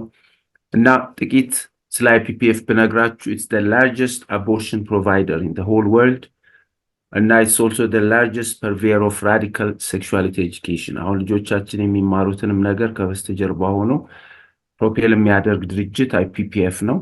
እንደገና it's the most well funded global NGO you are aware of. እንደሱ በብር የተንበሸበሸ የለም። እና I assure you የእናንተም taxpayers money ለአቦርሽን እኛ ሀገር ድረስ ይመጣል። እና እሱ ነው የሚያሳዝነኝ ከሁሉ በላይ። እና ተመልከቱ በቃ እነዚህ ሁሉ ድርጅቶች የዚህ ሜምበር አሶሲዬሽንስ ናቸው all over the world። እና ፋንክሽን የሚያደርገው 165 ሀገራት ውስጥ ነው። እና ከአሜሪካ ተነስቶ ማለት ነው። እና 65,000 ሰርቪስ ፖይንትስ አሉት። እና ኢትዮጵያ ውስጥ ደግሞ ፋሚሊ ጋይዳንስ አሶሲዬሽን ኦፍ ኢትዮጵያ የሚባል ያው ሁላችሁ የምታውቁት የኢትዮጵያ ቤተሰብ መምሪያ ማህበር ኦልሬዲ የዛ ሜምበር አሶሲዬሽን ከሆነ አመታት ተቆጥረዋል። እና እነዚህ ሁሉ የሱን አጀንዳ አስፈጻሚ ኮንታክት ፖይንትስ ናቸው። እና WHO ራሱ it sends children to IPPF to learn about their sexual rights. እና even UN agencies ከዚህ ድርጅት ጋር hand in hand አብረው ይሰራሉ። እና even referral ለማን ለIPPF ማለት ነው ልጆቻችንን ሴክሹዋላይዝ ለማድረግ። እና በጣም ዌል ፈንድድ ነው ብያችኋለሁ። የገንዘቡን ሁኔታ ስንመለከት እዚህ ጋር እንደምታዩት the UK is the largest funder እና እንደምታዩት 59 ሚሊዮን እንግዲህ 2019 እና 59 ሚሊዮን ዶላርስ USD ለዚህ ድርጅት ኮንትሪቢዩት ያደረገችው። ዩሮፒያን ኮሚሽን ደግሞ the next largest donor ነው። እና እነዚህ ሁሉ ድርጅቶች አገራት ናቸው ይህንን ድርጅት በገንዘብ የሚደግፉት። እንደምታዩት ደግሞ ያው ከሚያገኘው ገንዘብ ለብዙ ሀገራት ዶኔት ያደርጋል። እዚህ ኖቲስ እንድታደርጉልኝ ፈልገው ለፋሚሊ ጋይዳንስ አሶሲዬሽን ኦፍ ኢትዮጵያ በ2019 ወደ 4 ሚሊዮን ዩኤስዲ ሰፖርት አድርጓል ማለት ነው። ይሄ ሁሉ እንግዲህ ቅድም ያያችሁትን አጀንዳ ለማስፈጸም ማለት ነው። እና ጥቂት ነገሮችን ልናገር። አንድ ማወቅ ያለብን ነገር ያው ቅድም ወንድሜ ዳዊት ጥሩ አድርጎ አስቀምጦታል። ያው ኮምፕሬሄንሲቭ ሴክሹዋሊቲ ኤጁኬሽን ወይም ሲኤስሲ በምህጻረ ቃል is the number one tool to advance the SRHR LGBT abortion and child sexual liberation agenda. ያው SRHR sexual and reproductive health and rights ማለት ነው። እሱን በደንብ መጣበታለሁኝ። ሌላው ማወቅ ያለብን SRHR encompasses CSC, LGBT rights and abortion, and the UN agencies work hand in hand with IPPF to push harmful CSC and SRHR services. እና ይሄ ሁሉ የሚሆነው without parental consent። ይሄ በጣም ሊሰመርበት ይገባል። እና ያው ወላጅን ከልጅ የመለየትና ልጆች የመንግስት ንብረት እንደሆኑ በቃ ይሄንን የማሳየት ተግባር ነው እየተሰራ ያለው። ምሳሌ ላሳያችሁ። የምታዩት ክሪስቶፈር ካስል ይባላል። ቺፍ ኦፍ ዩኔስኮ ሄልዝ ኤንድ ኤጁኬሽን ሴክሽን ምን እንዳለ ተመልከቱ። regarding comprehensive sexuality education, I quote unquote, we cannot just provide knowledge without having use-friendly sexual and reproductive health services available. Now, we are going to create demand by doing comprehensive sexuality education. ማለትም ልጆቻችንን ሴክሹዋላይዝ በማድረግ we create demand for condoms, we create demand for puberty blockers, we create demand for እርግዝና መከላከያ እንክብሎች ማለት ነው። እና it's their source of income. CSC is their source of income. እና እሱን በመጠቀም ነው ራሳቸውን የሚያበለጽጉት። ለኛ የሚነግሩን ግን ልጆቻችንን የበለጠ ጤናማ ለማድረግ ነው ብለው ነው የሚነግሩን። እንግዲህ this is UNESCO። ወደ ዩኒሴፍ እንምጣ። በጣም አዝናለሁ ይሄንን ስናገር። የራሱ የዩኒሴፍ ዶክመንት ላይ ነው እና ምን ይላል? adolescents should have access to sexual and reproductive health services without parental consent. It's a critical dimension of access. እና ጠባቸው ከኛ ከወላጆች ጋር ነው ወይም ነገ ወላጅ ከሚሆኑ ልጆች ጋር ነው። እና ልጆችን ከወላጆች የመነጠል ስራ ነው ዩኒሴፍ እንግዲህ ልጆችን ጤንነት ይጠብቃል ተብሎ የሚታሰበው። እና እሱም ብቻ አይደለም። ምን ይላል እዚሁ ጋር እንደምናየው states should review and consider allowing children to consent to certain medical treatments and interventions without the permission of a parent. Imagine ልጆቻችሁ ፔንኪለር እንዲወስዱ ሲያስፈልግ ተደውሎ ይጠየቃል ወይም ወረቀት ተይዞ ሌላም ነገር። እንግዲህ እንደዛ እንደሆነ አስባለሁ። እኛም ሀገር ይሄ ስለሆነ ማለት ነው እዛም እንደዛ እንደሚደረግ እና ግን ልጆቻችንን ሜዲካል ትሪትመንት እና ኢንተርቬንሽን የሚሉት ምን ማለት እንደሆነ መጣበታለሁኝ። እና አቦርሽንንም ጨምሮ ማለት ነው ወላጆች ሳይፈቅዱ ወይም ደግሞ የነሱ ኮንሴንት ሳይጠየቅ ግን መደረግ አለበት። ለዚህ መብታቸው እንሟገታለን ይላል ማን? again ዩኒሴፍ። እና ሴክሹዋል ኤንድ ሪፕሮዳክቲቭ ሄልዝ የሚለው ተርም sexual and reproductive health and rights SRHR is a Trojan horse terminology ወይም ዩፌሚዝም የምንለው ነው። እና ከላይ ሲታይ ጥሩ ቃል ይመስላል ከውጭ፣ ግን ውስጡ ብዙ መርዝ ያለበት በመርዝ ፓክድ የሆነ ተርም ነው። እና LGBT rights ውስጡ አለ፣ abortion rights, sexual rights for the youth and CSC ይሄን ሁሉ የያዘ ተርም ነው። ይሄንን ጉዳይ የበለጠ ዲፋይን የሚያደርግልን ዶክመንት ራሱ WHO ፕሮዲዩስ ያደረገው ነው። እንደምታዩት ሴክሹዋል ሄልዝ ሂውማን ራይትስ ኤንድ ዘ ሎው በሚለው የWHO ዶክመንት እንዳውም UNDP፣ NFPA፣ ዩኒሴፍ እነዚህ ሁሉ UN ኤጀንሲስ endorse ያደረጉት definition ነው almost all the UN agencies እና look its definition ማለት sexual health and rights ማለት እንግዲህ SRHR አንዱ ፓርቱ sexual and reproductive health and rights የሁለት ነገሮች ድምር ውጤት ነው sexual health and rights reproductive health and rights ማለት ነው አሁን ያየን ያለነው sexual health and rights የሚለው ነውና እሱን ዲፋይን ሲያደርግልን ምን ማለቱ ነው sexual health ምን ማለት ነው it's access to contraception and abortion and pleasurable and safe sexual experiences ማለትም በቃ ልጆቻችን ደስ ያሰኛቸውን ወይም ደስ የሚያሰኛቸውን ማንኛውንም አይነት sexual activity perform ማድረጋቸው ነው ሌላው ደግሞ ይሄን በደም ስሙ in the recognition of the diversity of sexual behavior and expression እና diversity የሚለው ቃል ያው በጣም መርዘኛ ቃል ነው ታውቃላችሁ ሁሉንም አይነት ማለትም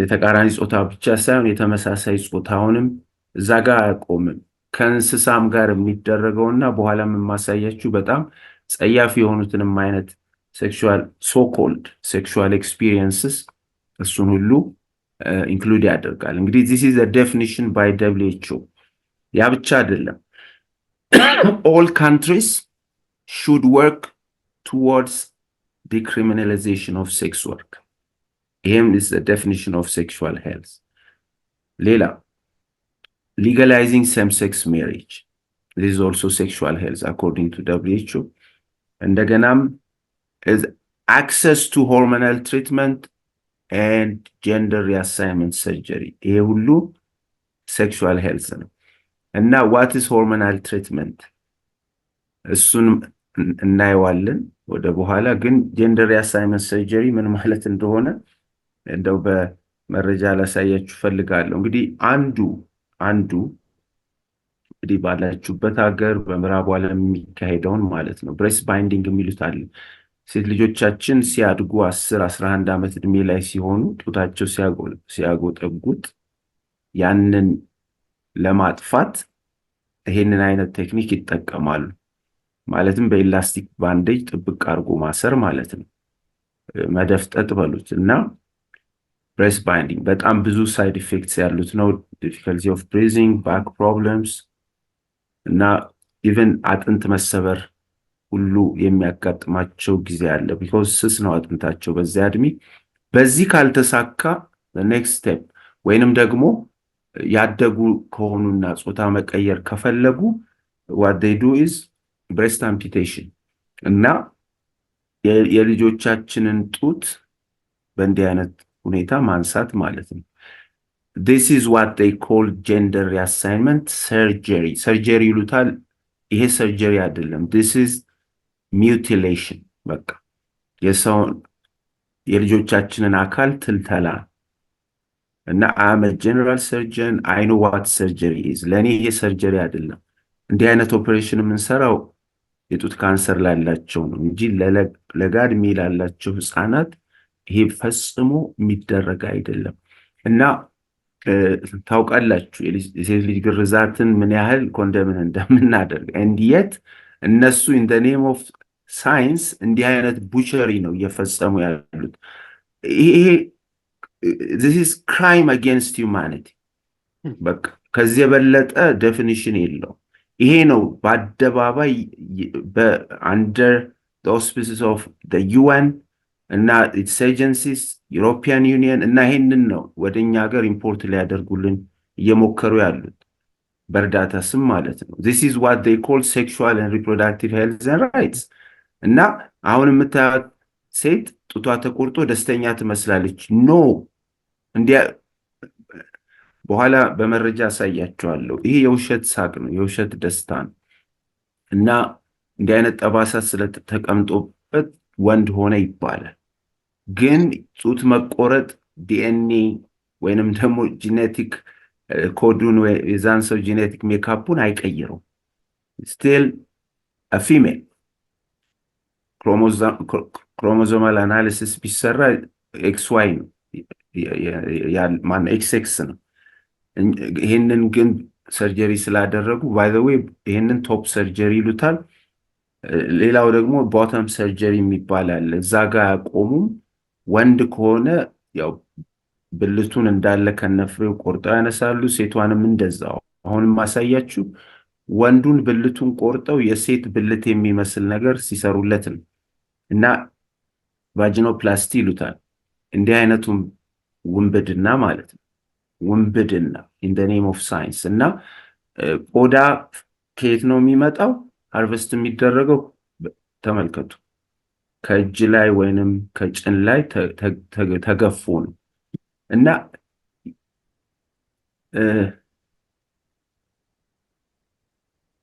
ይህንን ነው አሁን ኢንዶርስ እንድናደርግ እንድንቀበል እየተገደድን ያለ ነው እና ምዕራቡ ዓለም ኦልሬዲ ይህንን ፕራክቲስ እያደረገው ነው እና ብዙ ጉዳት እንዳለው ደግሞ ይታወቃል። እና ለልጆች ደግሞ ፌክ ፔኒስ ፓከርስ ይሉታል። በዚህ መልክ ተዘጋጅቶ አዘጋጅተንላችኋል አይነት አድቨርቲዝመንት ተመልከቱ። የማይሰራ የተበላሸ ነገር እና መንፈሳዊ ጎኑን እንድታዩልኝ ይፈልጋለሁ። ምክንያቱም እዚህ ያለነው ሁላችን ያው መንፈሳዊያን ስለሆነን ማለት ነው። ምን ለማለት ፈልጌ ነው? በሳይንስ ስም እየተፈጸመ ያለው ይሄ ሁሉ ቡቸሪ ለዚህ አሁን ባይ ዘ ዌይ አዲስ ሃይማኖት ነው ይሄ። መጽሐፍ ቅዱስ የሚነግረን ሃይማኖት አለ። ሐዋርያው ይሁዳ ስለ ሃይማኖታችሁ ትጋደሉ ዘንድ ያሳሰብኳችሁ ጽፍላችሁ ዘንድ ግድ ሆነብኝ የሚለው ቁጥር 3 ላይ ይሁዳ ቁጥር 3 እና እኛ በእግዚአብሔር ቃል ውስጥ ኮዲፋይ ተደርጎ የተሰጠን የክርስቶስ ትምህርት ሃይማኖት አለን ፌዝ። እነሱ ደግሞ ይሄ እነሱ ሃይማኖት የአዲሱ ዘመን ሃይማኖት አካል። ይሄ አይነት ቡቸሪ ኢትስ አ ወርሺፕ ፎር ዳት ሲስተም እና ለዚህ ለአንቲክራይስቱ የሚቀርብ አጋንንታዊ መስዋዕት እንደሆነ ሊታወቅ ይገባል። እግዚአብሔርን ቤተ መቅደስ የሚያፈርስ እና በሰው ላይ ያለውን የእግዚአብሔርን ኢሜጅ ዲስትሮይ ለማድረግ ሰይጣን እየተጠቀመበት ያለ ታክቲክ ነው። በማን ኢንዶርስ የተደረገ? በዩናይትድ ኔሽንስ። ባይ ዘ ዌይ the UN is የአንቲክራይስቱ ዋነኛ አጀንዳ አስፈጻሚ ነው በዚህ ዘመን እና ይሄ ሊታወቅ ይገባዋል። እና ፒበርቲ ብሎከርስ የሚያመጡትን ተመልከቱ። ዳሜጅ እንግዲህ ይሄ ኦልሬዲ አሁን ብዙ ጥናቶች የሚያረጋግጡት ነገር ነው። ሳይንቲፊክ ሪሰርች እና ብሎኪንግ ኖርማል ፒበርቲ ኢት ብሎክስ ዘ ኖርማል ብሬስት ዲቨሎፕመንት ሴቶች ላይ እና ሴክሹዋሊ ዲስፈንክሽናል ነው የሚሆኑት። ኢንፈርታይል ይሆናሉ። ኢንፈርታይል ፎር ላይፍ ለእድሜ ልክ መውለድ ማርገዝ መውለድ እንዳይችሉ እና ብሬን ዲቨሎፕመንታቸው እንዲጎዳና የጫጨበ ብሬን እንዲኖራቸው እና በተለይ ደግሞ አሁን ሜጀር ፕሮብለም የሆነው ኢሪቨርሲብል የሆነ ኦስቲዮፖሮሲስ ማለትም የአጥንት መሳሳት እና ከዛ የተነሳ ፍራክቸር የአጥንት ስብራት ራይት ኤንድ ሌፍት እና አሁን በቁማቸው እየፈራረሱ ነው። እባካችሁ ስሙኝ፣ በቁማቸው እየፈራረሱ ነው ያሉት እና ይሄንን ነው ሂውማን ራይትስ የሚለው። በቃ the biggest human wrong we have ever witnessed. This can never be a human right. እና ወንዶች ጋር ስትመጡ they become stunt እና በቁመትም እንደገናም ደግሞ ፔናይል እና ቴስቲክለር ግሮዛቸውም እንደዛው ነው የሚሆነው። ስፐርም ፕሮዲዩስ ማድረግ እንዳይችሉ ነው የሚደረገው። እዚህም የብሬን ዳሜጅ ያመጣል እና ኢሪቨርሲብል ቦን ዳሜጅ። እነዚህን ሁሉ ነው ሰስቴን የሚያደርጉት። ክሮስ ሴክስ ሆርሞንስ የሚሉት ነገር አለ። ክሮስ ሴክስ ሆርሞንስ ማለትም ወንዱን ወደ ሴት ሴትን ወደ ወንድ ለመቀየር የሚጠቀሙባቸው ሆርሞንስ ናቸው እና አሁን በዚህ ምክንያት የሚመጣውን ሳይድ ኢፌክት ተመልከቱልኝ። ፊሜልስ ኦን ቴስቶስትሮን በካርዲዮቫስኩላር አክሲደንትስ የሚሞቱ ጥቂት አይደሉም። ሲቪር ሊቨር ዲስፋንክሽን፣ ኢቨን ብሬስት ካንሰር በዚህ ምክንያት ይመጣል። ወንዶቹ ጋር ስትመጡ ደግሞ ጎልስቶንስ፣ ስትሮክስ እና ትሮምቦኤምቦሊዝም የደም መርጋት እስከ 5 እጥፍ። እንግዲህ ይሄ ሁሉ ኮምፕሊኬሽን እያለው ነው በአደባባይ ፕሮሞት እየተደረገ ያለው እና ትራንስጀንደር ኢሹስ .org ገብታችሁ ስታዩ ምን አይነት ብዙ ችግሮች ከዚህ የተነሳ እንደመጡ መረዳት ትችላላችሁ። እነሱ እንደሚነግሩን ትራንስ ኮሚኒቲ ይሉናል። እንዲህ አይነት ውንብድና እንደው በዓለም ተከስቶ የሚያውቅ አይመስለኝም። there is no trans community። ዳሜጅድ የሆኑ ሰዎችን ሰብስበው ነው ኮሚኒቲ የሚሉት እና ሪግሬት እያደረጉ መሆኑን በብዙ መልኩ ማየት ተችሏል። እና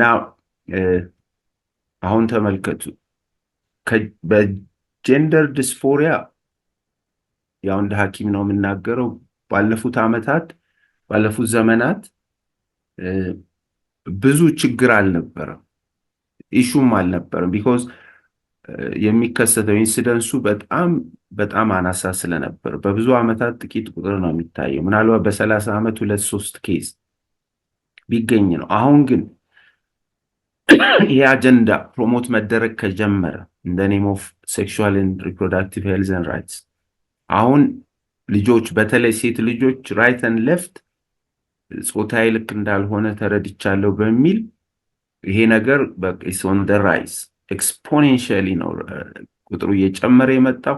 ከዚያ በኋላ ያንን አፈርም የማድረግ ኬር ተብሎ በዩኤስ ጋቨርንመንት ያው የተወሰነ ውሳኔ አለ እና ልጆቻችሁን ነው እንደዛ አይደለም ማለት እንዳይቻል ተደርጓል እና ያንን ማድረግ ወንጀል ነው። ስለዚህ ከዛ የተነሳ immediately ወደ puberty blocker ከዚያ ወደ cross sex hormones eventually surgery ተብሎ ቡቸር ይደረጋሉ። ከዛ በኋላስ they start regretting ወደ ኋላ መመለስ ይጀምራሉ። እና ይሄ የምታዩት ራሳቸው የጻፉት ነገር ነው። just a copy paste እና I hate myself, I am a worthless piece of what በቃ እንዲህ ብለው ራሳቸውን describe ያደርጋሉ። they become suicidal እና one of the trans regretters is Sydney እና ተመልከቱ ከትራንዚሽን በፊት እንዴት የምታምር እንደነበር እና ከዚያ በኋላ በትራንዚሽን ጊዜ ዲትራንዚሽን አድርጋ ግን sometimes it's too late ጡቷ ከተቆረጠ በኋላ she cannot replace that normal breast እና ማህፀናቸውን ያስወጣሉ በኦፐሬሽን። ከዚያ በኋላ መልሶ ያንን ሪፕሌስ ማድረግ አይቻልም እና ድምጻቸውን ያስቀይራሉ፣ ድምጻቸውን መመለስ ይቸገራል እና ከዚያ በኋላ ጤናማ ሆነው መኖር እንዳይችሉ ነው የሚሆነው። another regretter እና እነዚህን ሁሉ ማሳያችሁ ያው there are tons of evidences ይሄ እየተደረገ ያለው ነገር ውሸት እንደሆነ። do you know አሁን ዩኬ፣ ስዊድን፣ ፊንላንድ እና ሌላ አራተኛ ሀገር አለ እነዚህ ይሄን አይነት ነገር ባን እንዳደረጉ because በጣም ዳሜጂንግ መሆኑን ራሳቸው አውቀው ማለት እና በልጆች ላይ የሚያመጣውን አደጋ በደንብ በጥናት አረጋግጠው አሁን ትራንዚሽኒንግ ጾታን መቀየር እነዚህ ነገሮች ፒበርቲ ብሎከርስ ባን እያደረጉን በግልጽ እና ግን ይሄ ሁሉ እየታወቀ ነው እንደ ሂውማን ራይትስ የሚነገረን።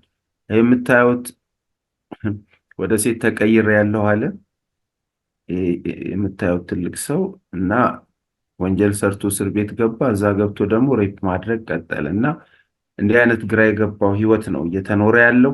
ሌላው የሴክሹዋል ሄልዝ ዴፊኒሽን is none other than comprehensive sexuality education እና is crucial for sexual health ብለው ይሉናል እነማን እነ WHO እና IPPF again አፍሪካ ድረስ መጥቶ ይሄንን እንግዲህ አሁን ወደ አፍሪካም እያመጣሁት ነው ቀስ እያልኩ እና ወደ ኢትዮጵያ መጣለሁ ከዛ ጨርሳለሁ ፈጥኜ ይቅርታ ጊዜው ስጄ ከሆነ እና look IPPF ዌብሳይቱ ላይ ምን ብሎ እንደጻፈ achieving sexual and reproductive health and rights is a human right obligation for Africa ማን ነው ባዩ IPPF ኦብሊጌሽን ነው ብሎ በእኛ ላይ ሊጭን ይፈልጋል እና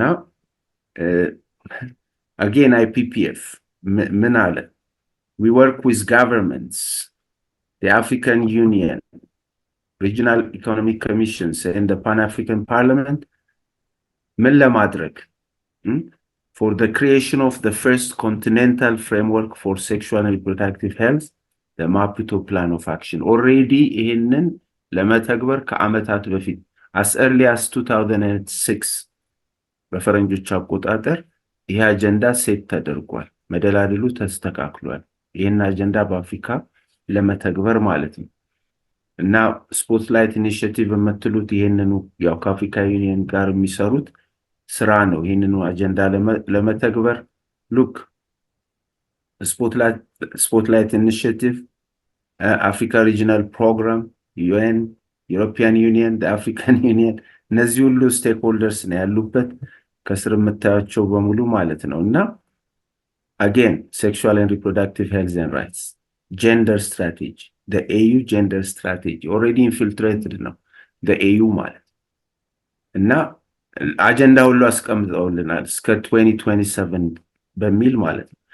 Maputo Plan of Action ይሄ በቃ በጣም መርዘኛ ዶክመንት ነው ልታውቁት ይገባል እና ምንድነው ተብሎ is a plan of action to operationalize the continental policy framework for sexual and reproductive health and rights ቀድም ያሳየኋችሁ እና እስከ 2030 roll out የሚደረግ አጀንዳ ተደርጎ ተቀምጧል።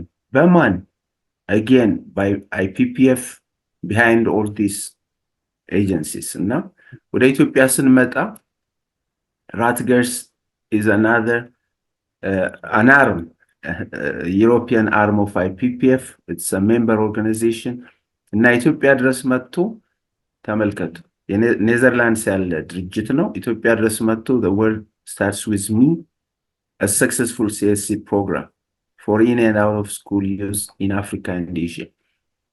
ተመልከቱ የምታያት ኢትዮጵያዊት ሴት ነች ማለት ታዳጊ እና ቡክሌቱ ላይ ማለት ነው የሲኤስሲ ማኑዋል as early as 2013-14 ይሄንን ተግባራዊ ያደረጉት ማለት ነው እና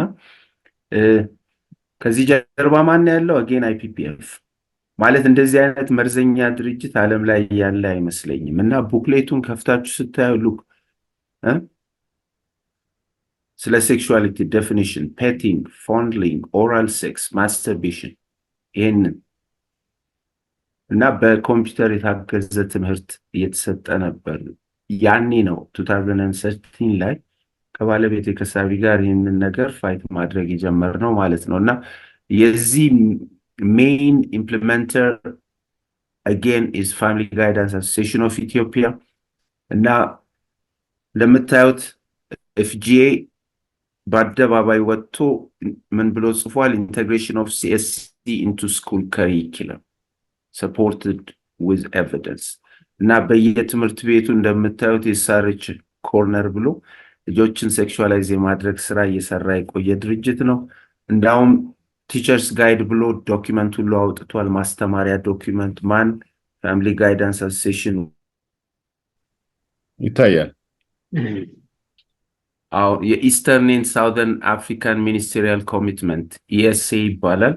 የዛ ሎንች ሲደረግ ነው 2013 ላይ። እንግዲህ እንዲህ ነው ነገሩ ቢልድ አፕ ያረገ ፕሬሸሩ የመጣው አፍሪካ ላይና ሚኒስትሮቻችን ሄደው ፈርመው መጥተው 75% of our schools ይሄንን ተግባራዊ ለማድረግ የምታያቸው ሀገራት ሁሉ ናቸው የዚህ ኮሚትመንት አባል የነበሩት 2013 ላይ እና increase the number of all schools and teacher training institutions that provide CSC to 75%. እንግዲህ ይሄንን ወስነው ነው የመጡት የኛ ሚኒስትሮች እና እነማን ናቸው? አሁንም ሜን ፕሌየርስ ከላይ የምታያቸው ዩኔስኮ፣ ዩኤንኤድስ፣ የኤንኤፍፒ፣ ዩኒሴፍ፣ WHO እነዚህ ሁሉ ማለት ያው ቢሃይንድ ዘ ሲን ደግሞ ማን አለ? ፕላንድ ፓረንትሁድ እና ተመልከቱ እነዚህ ሁሉ አሉበት እና ልጆቻችንን ዲስትሮይ ለማድረግ የተሰለፈውን የጠላት ጦር እንድታዩ ፈልጌ ነው እና አሁን ወንድሜ ፓስተር እንዳለው it's a religion እና እኛ ሃይማኖታችንን አጥብቀን ስላልያዝን በጌታ የተገለጠውን እነሱ ሌላ ሪሊጅን ሊያስይዙን ሊያስጨብጡን በከፍተኛ ደረጃ እየተንቀሳቀሱ ነው። they even produced እንደምታዩት teachers training on comprehensive sexuality education for Eastern and Southern Africa እንደሆነ ኮንቴንቱን ላሳያችሁ ኦፕንሊ ሆሞሴክሹዋሊቲን ፕሮሞት የሚያደርግ ነው እና ጀንደር አይደንቲቲን ዲፋይን ሲያደርገው ሉክ ማለት ጀንደርስ ጾታ እኛ የምንለው ማለት ነው is knowing whether one is male female neither or somewhere in between እንግዲህ ይሄ ነው ዴፊኒሽኑ ለአፍሪካ የተዘጋጀው ማለት ነው እና promotes oral sex እና refers children to IPPF clinics እና ወደ ኢትዮጵያ ስንመጣ ጃንዋሪ 2019 ላይ ለኢትዮጵያ ሚኒስትሪ ኦፍ ኤጁኬሽን የቀረበ ከሪኩለም ፍሬምወርክ በዩኔስኮ እና በዩኤንኤፍፒኤ ክሊርሊ በጣም ዴንጀረስ ኤሌመንትስ እንዳሉት በኤክስፐርቶች ተጠንቶ ተደርሶበታል እና ሉክ ለግሬድ 1 ስቱደንት it talks about showing respect for different kinds of families አሁን ይሄ ለኛ ናይብሊ ለምናየው ሰዎች ብዙ ትርጉም ላይ ኖረው ይችላል የከፋ ትርጉም ማለት ነው ግን እነሱ ይሄንን ማለታቸው ነው what is a family እነዚህን ሁሉ ማለት ነው two dads and a child two moms and a child እና ሲንግል ፓረንት children እንደዚህ አይነቱን ሁሉ ጨምረው ለልጆቻችን ለአንደኛ ክፍል 7 years old እና እኛው በእግዚአብሔር እርዳታ ከፍተኛ ካምፔይን አድርገን እግዚአብሔር ረድቶን ያ አጀንዳቸው ፈርሷል ኢቭን ፋይናንሻል ታይምስ ይሄንን ዘግቦታል በመታየቱ መንገድ ማለት ነው እና ማላዊ ላይ ኢምፕሊሜንት የተደረገውን ማኑዋል ተመልከቱ እና ዩኤንኤፍፒ ኢምፕሊሜንት ያደረጉት ውስጡ ስታዩ እንግዲህ ከ10 እስከ 24 ዓመት እድሜ ላይ ላለ ወጣት ወይም ታዳጊ የተዘጋጀ ነው እና አንዳንዱ አይደለም ለማንበብ ለማየት የሚሰቀጥጥ ነው እንግዲህ ለ10 ዓመት ልጅ ኢማጂን 11 ዓመት sucking licking body parts masturbating a partner እንደገና watching pornography fingering whatever እና እነዚህ ነገሮች ያሉበት ዶክመንት ነው አፍሪካ ላይ ዳምፕ እየተደረገ ያለው እና ስለ ፔኔትሬሽን ያወራል እና ወደ ዚምባብዌ ስንመጣ ደግሞ it is more appalling look እነማን እንዳዘጋጁት ዩሮፒያን ኮሚሽንም አለበት እና እነዚህ ሁሉ ድርጅቶች በአንድነት ሆነው ያዘጋጁት የዚምባብዌ ማኑዋል ደግሞ በውስጡ ስታዩ አሁንም ታርጌት ግሩፑ 10 to 20 years ነው እና ሉክ ስለ ኦራል ሴክስ ያወራል ስለ ካኒሊንጉስ ማስተርቤሽን ሶዶሚ ቮየሪዝም ኤክሲቢሽኒዝም አልፎ ተርፎ sexual preference from elderly by a young person ከelderly ጋር ስለሚደረግ ሴክስ ለ10 year old can you imagine ስለ bestiality ያወራ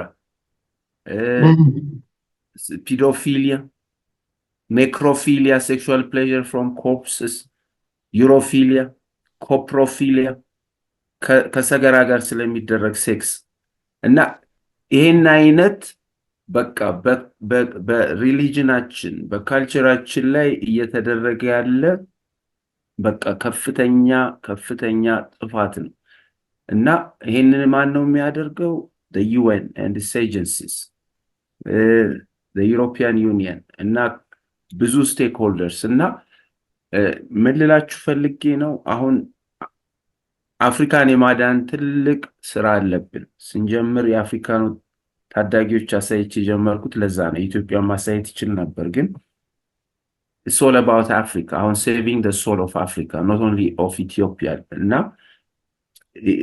bridge በዚህ ቪዥንም እንዲነሳ ማሳሰብ ፈልጋለሁ እና መታየት ይሄ አዲሱ ሌላ ዙር ኮሚትመንት ነው የኢሳ ኮሚትመንት Eastern and Southern African commitment ለሲኤስሲ የባለፈው ኤክስፓየር ስላደረገ ለሌላ 10 ዓመት አገሮችን ኮሚቴ ያደረጉበት ነው እና በእግዚአብሔር ቸርነት ኢትዮጵያ እዚህ ውስጥ የለችም ከዛ ካምፔን የተነሳ ማለት ነው እግዚአብሔር ኢትዮጵያን አድኗታል እና አሁንም የሰሞኑን ካምፔን ተመሳሳይ ውጤት እንደሚያመጣ በጣም እርግጠኞች ነን እና ይሄ ነው አሁን ሰሞኑን ያለንበት ካምፔን ባጭሩ እሱን ተናግሬ within 5 minutes ጨርሳለሁ እና the agreement ተብሎ የመጣብን ጣጣ ነው እና በአፍሪካን ካሪቢያን and Pacific states ከዩሮፒያን ዩኒየን ጋር ያደረጉት አሁን ከኖቬምበር 15 ጀምሮ ያደረጉት የ20 ዓመት ባይንዲንግ ኢኮኖሚክ and ትሬድ አግሪመንት ነው ግን ያው ኔጎሺየት መደረግ የጀመረው ኤፕሪል 15 2021 ላይ ነውና ከሁለት ዓመት ኔጎሺዬሽን በኋላ ኮንቴንቱን በሚመለከት ማለት ነው ወደ ትግበራ ሊገባ ኖቬምበር 15 2023 just 2 months back ተፈርሟል እና to date 64 ከ79 አገራት መካከል 64ቱ ያኔ 35 ብቻ ነበር የፈረሙት ያው የአፍሪካ ማን ነው ዩሮፒያን ዩኒየን አንድ ባንድ እየፈለገ ያሳመነ የቀሩትንም ያስፈረመ ነው ሰሞኑን ጎያናን ለማስፈረም ያው ተወካይ ሄዶ ነበር ማለት they are relentless ለላችሁ ነው እና አጀንዳ ለማስፈጸም የተወሰኑ አርቲክሎችን ላሳይ አርቲክል 36 በጣም መጥፎ አርቲክሎች መካከል አንዱ ነው the parties commit to the full and effective implementation of Beijing and ICPD ማለት they are conferences ይህንን አጀንዳ ለማስፈጸም የተጠቀሙባቸውና ገና የሚጠቀሙባቸው ሪቪው ኮንፈረንስ ይያሉ ይህንን አጀንዳ ለመተግበር በዴክሌሬሽን ላይ ያወጡ አገራት ላይ የሚጭኑበት ሲስተም ነው እና and the outcomes of their review conferences አሁን ኮሚቴ ያስደረጓት ኢትዮጵያውን ስትፈርም ኮሚቴ ያረጋችው ራሷን ላለፉት ሪቪው ኮንፈረንስስ and their outcome documents ብቻ ሳይሆን ገና ከዚህ በኋላ በየ5 አመቱ there are upcoming conferences አሁን next year አለ እና ውጤቱ አይታወቅም ለዛም ነው የፈረመችው ኢትዮጵያንንም እቀበላለሁ ብላ ማለት ነው እንዲህ አይነት በቃ ትልቅ አደገኛ ነገር ውስጥ ነው የከተቱን እና ይሄን ልለፈው እንደምታዩት ዶክተር ሂሩት ዘመነ በብራሰልስ የኢትዮጵያ አምባሳደር ነው በአደባባይ የፈረሙት እና you see her here እና signing ceremony ይላል እዚህ ላይ ሳሙ አግሪመንት now ሰሞኑን አልፈረምንም የሚል ነገር ደግሞ የሰማን ነው ከዛው ቢሮ እንግዲህ ከዚህ በላይ ማስረጃ ምን ሊኖር ይችላል ራሱ ኤምባሲ ያወጣው መረጃ ነው አሁን ግን ዌብሳይቱ ላይ ብትገቡ አታገኙትም አጥፍተውታል ከዚህ ከተፈጠረው ማለት ካምፔን የተነሳ I think ድንጋጤ ውስጥ ገብተው ይመስለኛል እና እግዚአብሔር ረድቶን ትናንትና ለኛ was momentous የኢትዮጵያ ሃይማኖት መሪዎች በአደባባይ ወጥተው እንግዲህ ከብዙ ጥረት በኋላ ያው ጥረታችንን እግዚአብሔር ፍሬ ሰጥቶት አምነውን አደባባይ ወጥተው ያንን የመሰለ መግለጫ ሰጥተዋል እና I can't believe የእስልምና ጉዳዮች ዋን ጠቅላይ ጽሕፈት ቤት ፕሬዝዳንት ተከበሩ ሼክ ኢብራሂም ቱፋ በአደባባይ ወጥተው ይህንን ነገር ሲቃወሙ ይሄ የሰማይ ድምጽ ነው ያሉ ሲናገሩ ነበር ከሰማይ መጣ ድምጽ ነው እንግዲህ evangelicals they kept quiet and yet እግዚአብሔር እስላሞችን ተጠቅሞ he was forefront ይሄንን ሌሎችንም ቤተ እምነቶች ሙቭ አድርገው አንቀሳቅሰው የትናንቱን መግለጫ እንዲሰጥ ያደረጉት እስላሙ ናቸው እና ለኔ ይሄ ትልቅ መልእክት አለ እና ምን ያህል ቤተክርስቲያን ዲፕ ስሊፕ ውስጥ እንዳለች ነው ማለት እና ሰሜን አሜሪካም ያለች ቤተክርስቲያን ቮይስ አላረገችም ወንድሜ ሰለሞን ካለ በዚሁ ስማኝ ከሄድክም መልእክቱ ይድረስ እና kept silent እና ዝምታ ደግሞ መተባበር ነው አውሮፓ ያለችም የኢትዮጵያ ቤተክርስቲያን kept silent ግን እግዚአብሔር እስላሞችን ተጠቅሞ has brought salvation to our nation እና አሁን እንደምታዩት እዚህ ጋር በዚህ ነው የሚጨርሰው ዲትሪሽ ቦንሆፈር ታውቁታላችሁ he was a seasoned theologian እና የሶሻል ጀስቲስ ተሟጋች የነበረ from the start to finish ያው የናዚን አገዛዝ ሲቃወም የነበረ የቤተክርስቲያን መሪ ነው። እና this is what he said, silence in the face of evil is itself evil. And God will not hold us guiltless. Not to speak is to speak, not to act is to act. እና ለማድረግ ማድረግ ነው፣ መተባበር ነው። እና እግዚአብሔር የኢትዮጵያን ቤተክርስቲያን ማለት እኛ ነን። እና በእንዲህ አይነት አደገኛ ጊዜ በቃ ያው የሚከፈለውን ሳክሪፋይስ ከፍለን ቅድም ወንድሜ ጥሩ አልቆ እንደገለጸው በቃ ጉድጓድ ውስጥ የገባውን ትውልድ ለማውጣት መሯሯጥ፣ መድከም፣ ዋጋ መክፈል አለብን። እግዚአብሔር አፍሪካን ይባርክ። Thank you so much. That I believe are really relevant. I've really valued all of the points that were brought up. In fact, I would even say I liked the image of the true Trojan horse that Dr. Siyum introduced. I would even go so far as to venture to say, without taking anything away from that, I would say there are two Trojan horses. That's one Trojan horse, this whole concept of sexual education and packaging it in a way to bring it into schools through curriculum and workshops and so forth, awareness. But I would say that there's a Trojan horse that came even well before that. And it would go back to the 19th century with men like Rousseau, who were French philosophers and thinkers who were exploring ways to envision a concept of human nature that is moldable, malleable. It's not fixed. Okay, so it's changing. How it is right now is just simply because it is the way that it is. There's no reason for it to continue to be this way. So they were always envisioning this whole idea, and hence the idea of the Enlightenment era. And what was at the heart of the Enlightenment is individualism. And so once they were able to succeed at that, then you can see how the concept of sexual identity was a wonderful tool to introduce that can hitch itself to the back of individualism. And so now I no longer look outside of myself to understand my sexual identity. I look within, right? Because after all, I'm individualistic. It's interesting because there was a story that was told that Rousseau was struggling with his peer at that time. His peer came to him and he said to him, young youth, why don't you, will you join me in stealing your mother's asparagus? She had a farm. And he struggled with this temptation that his peer presented to him. And eventually he succumbed and he stole the mother's asparagus for this friend who could sell it for profit. Augustine, in his book, his memoir, Confessions, Augustine was someone who came to Christ later in life. And he tells the story.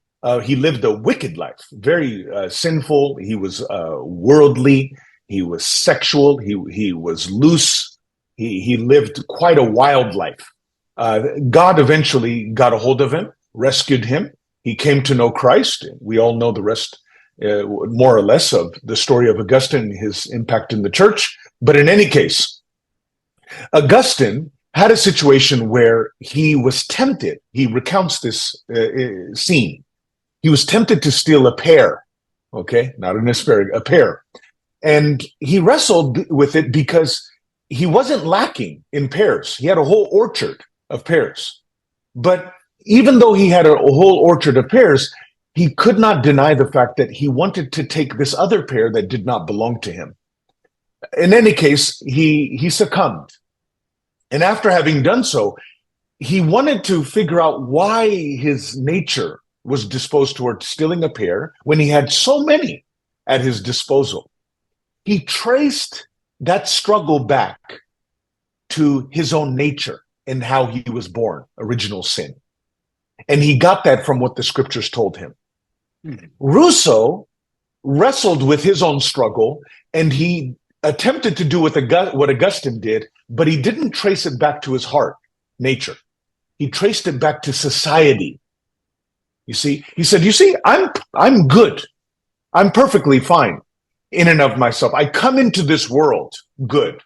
It's the world out there and what they've done to me and the pressure that they placed upon me that led me to want to participate in stealing my mother's asparagus.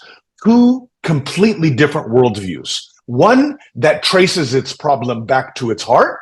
Jeremiah said in Jeremiah chapter 17, right? The heart is deceitful and desperately wicked. Who can know it? I, the Lord, search the hearts. And another who blames society for what has gone wrong within them. That comes right back full circle to where we're at today, right? This is where we can help our youth, is what I'm trying to get at, how we can help them. Because depending on what worldview they've adopted, they're going to either know how to fight the cultural shift, the tsunami that is already here, or they're going to cave and to succumb to it. And this is where we, as parents discipling our kids, and we as ministry leaders discipling our youth in our churches, can really see a change take place. So let me leave that there as a framework. Let me just leave a couple of points and then we'll move right along. One of the reasons why this is a problem and a challenge, and it brings fear to us in the home as parents and as ministry leaders, is because we live in a culture. It's called a grievance culture. Number one, it's a grievance culture. We live at a time where everyone has an opportunity to right? It's a grievance culture. Everyone is given space to be able to vent, right? That's a problem. Now, we can talk all we want and see the importance in the place to create space for people to have a place to be heard. But the problem is, this is quote unquote grievance culture. In fact, one of the biggest industries, if you ever want to make millions quickly, is to enter into the grievance industry. You will have a career, not just today, but for years to come. If you can get into this space of the grievance industry, it's a lucrative industry. It is a cottage industry because of the grievance culture. That's one. I wish I can go into that, but I just want to leave that there. The second thing, we live in another kind of a culture, a hedonistic or a it's called iPhone, Dr. Mange.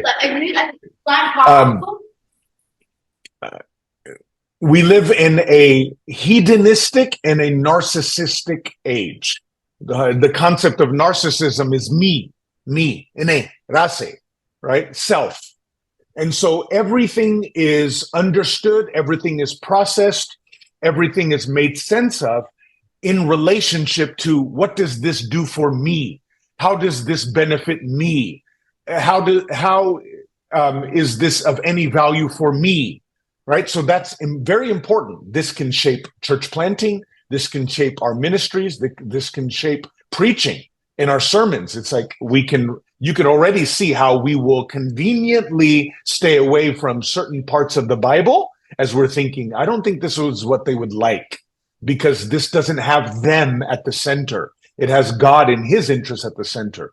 Narcissism and hedonism has me and my interests at the center. Again, this is the soil, right? So before we could even get to the perversion and all of the different ways we're going, this is the soil, right? The sort of narcissistic age. If we can mute ML. Thirdly, I want to move right on. Empathy. Empathy is the third point I want to leave. Empathy. When we talk about empathy, you would say, well, what is the problem with empathy? There's no problem as long as it's tethered to truth. When we talk about empathy, what we're saying is we're trying to identify with someone's pain. We're trying to enter into someone else's shoes. Even if it may not be my personal experience, we're doing our part and we're doing our best to be their ally, to side with them, to walk alongside them, to enter into their pit, whatever they may be. The problem is empathy divorced from truth, or empathy untethered from truth is very dangerous. One quick illustration, I'll move right on to what I want to go on to say. Liken empathy to a pit. Let's say I'm walking along and I fall into the pit, and the pit is deep enough that I cannot get out of it all by myself. My hope is for someone to come along, walk along, discover me, and then do their part to get me out of it. So empathy is where you have someone in a pit. Our problem is empathy untethered to truth is where you and I, we see the person in the pit and we say, oh, and they say, get me out of here. And so we say, hold on 1 second, I'm coming in. And if you or I were in the pit, we would say, no, don't come in here. If you come in here, we're both in trouble because now we're both in need of someone to come along. Do what you can from where you are. So empathy coupled with truth is being there for the person in the pit while at the same time I'm securing my footing up where I am. You see that? Right? Empathy divorced from truth is where you and I, we jump into the pit and we say, here I am. Yeah, here you are. But now we're both in trouble because we can't get ourselves out of here. You see that? That's what happens when the world or our generation of youth asks us, just be empathetic, right? Don't tell me the truth. Don't tell me what's right. Don't tell me what God says is what will bring blessing. Just identify. Full stop. Just enter into, full stop. Now, there's nothing wrong with identifying as long as we have an agenda, a game plan to get them out. There's nothing wrong with being there for someone as long as we realize this is just our starting point. This is not our ending point. Because for me to just merely be there for someone is of no good to them. We saw that with the pictures of the surgeries, the mutilations, the reassignments, and so forth. What this world needs is not the church. What our kids and our youth need are not parents and ministry leaders who simply identify with them. We need to identify with them with truth. That's you and I securing our footing, seeing where they're at, and pulling them out with a rope from where they're at. Otherwise, we're right there in the pit along with them. I hope that illustration is vivid enough. I have to move on. The next one, wokeness. Wokeness. When we talk about woke used to have a context that was perfectly appropriate, especially at the height of, let's say, slavery, the Civil War, Reconstruction, and then, of course, segregation and the laws that were in the books. The whole concept of wokeness at that time, within that context, was even though we won the battle against slavery, and even though we've moved beyond that previous world of conquering, we understand that there are certain ways in which certain wrong forms of impartiality can still go on to exist. And therefore, we need to be awakened, hence woke. We need to be alert to the fact that injustice and evil and wrong can rear itself in not only obvious and visible ways, but in also not so obvious and not so visible ways. Hence, we have to be conscious. That was called the conscious movement. They were awakening the consciousness of the communities around them. We need to be woke, awakened. Now, it's fine. The problem is that term, like the COVID out of the lab, has jumped out of that lab, and it has found itself in other spaces. It's been hijacked, and it's been used for other ideologies' purposes, which means when we hear or make sense of that term today, it has removed itself from that particular cultural and social context. And so woke today is you better be on the right side of history right now as it relates to transgenderism, gender, homosexuality, LGBTQIA+. You better be on the right side. Otherwise, you're going to lose your job. We're going to come for your churches. We're going to take your kids away from you. And so being woke today is what does the world today believe about these topics that we talked about? Right? Okay, I want to make sure I'm on the right side so that I don't lose anybody. That's what it means to be woke. You see, the people who are being woke don't really care. So let's go back to the second Trojan horse. Why would you say these nations and these worlds would want to smuggle these curriculums, these programs and so forth into this and win? Because they don't care about our kids. I love that African-American pastor who stood boldly in front of that board because he knew that those guys in suits with those positions don't care about your kids and my kids. They care about one thing, power.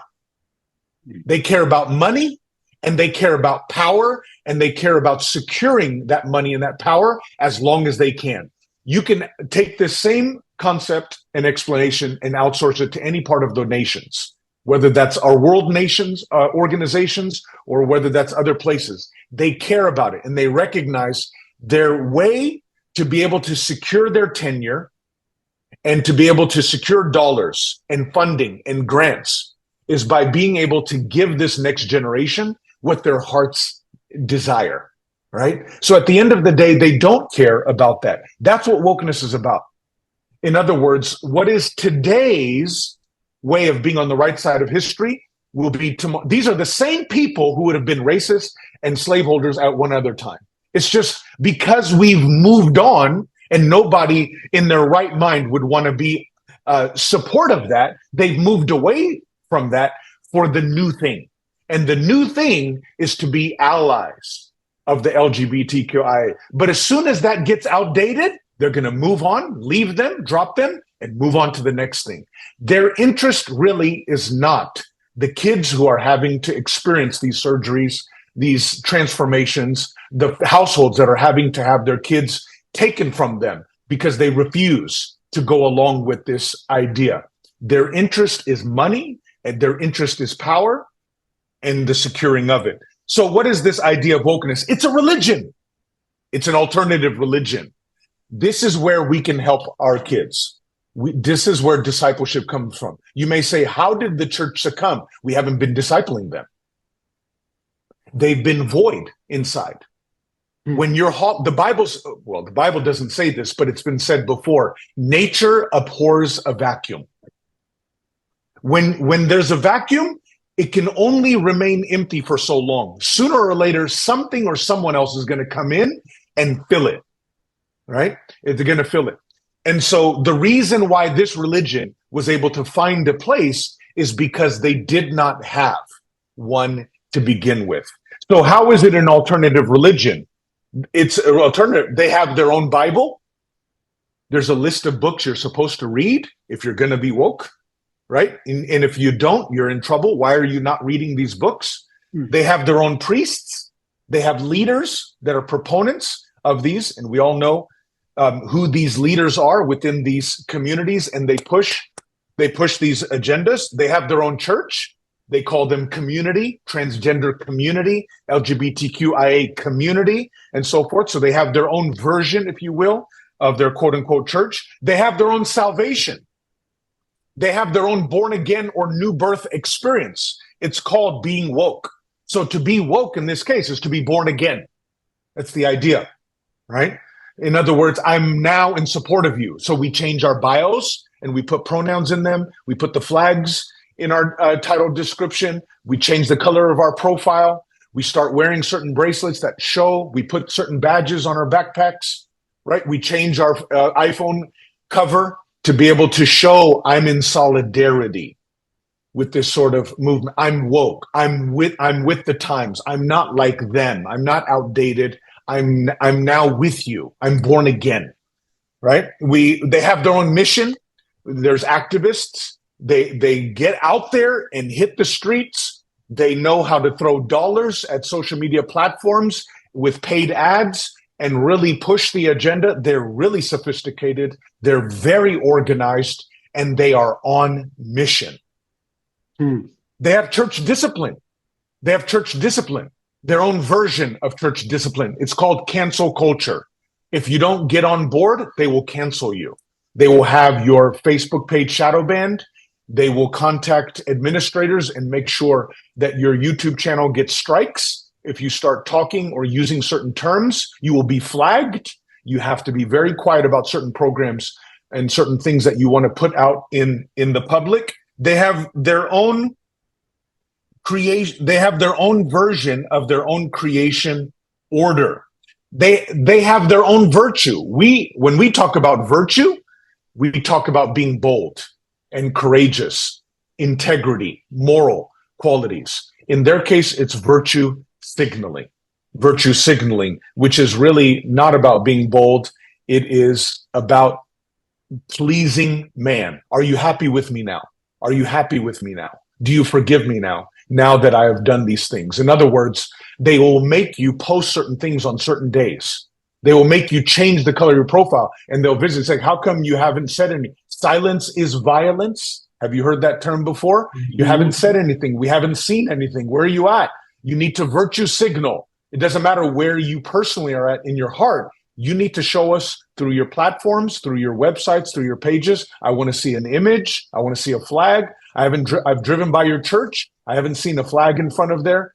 I've looked at your marquee. I haven't seen you change it by saying we are in support. You need to somehow virtue signal that you are on our side. Otherwise, we are coming for you. You see, in this case, you would think you could avoid a lot of trouble by simply not being aggressive and rebuking them and discounting them.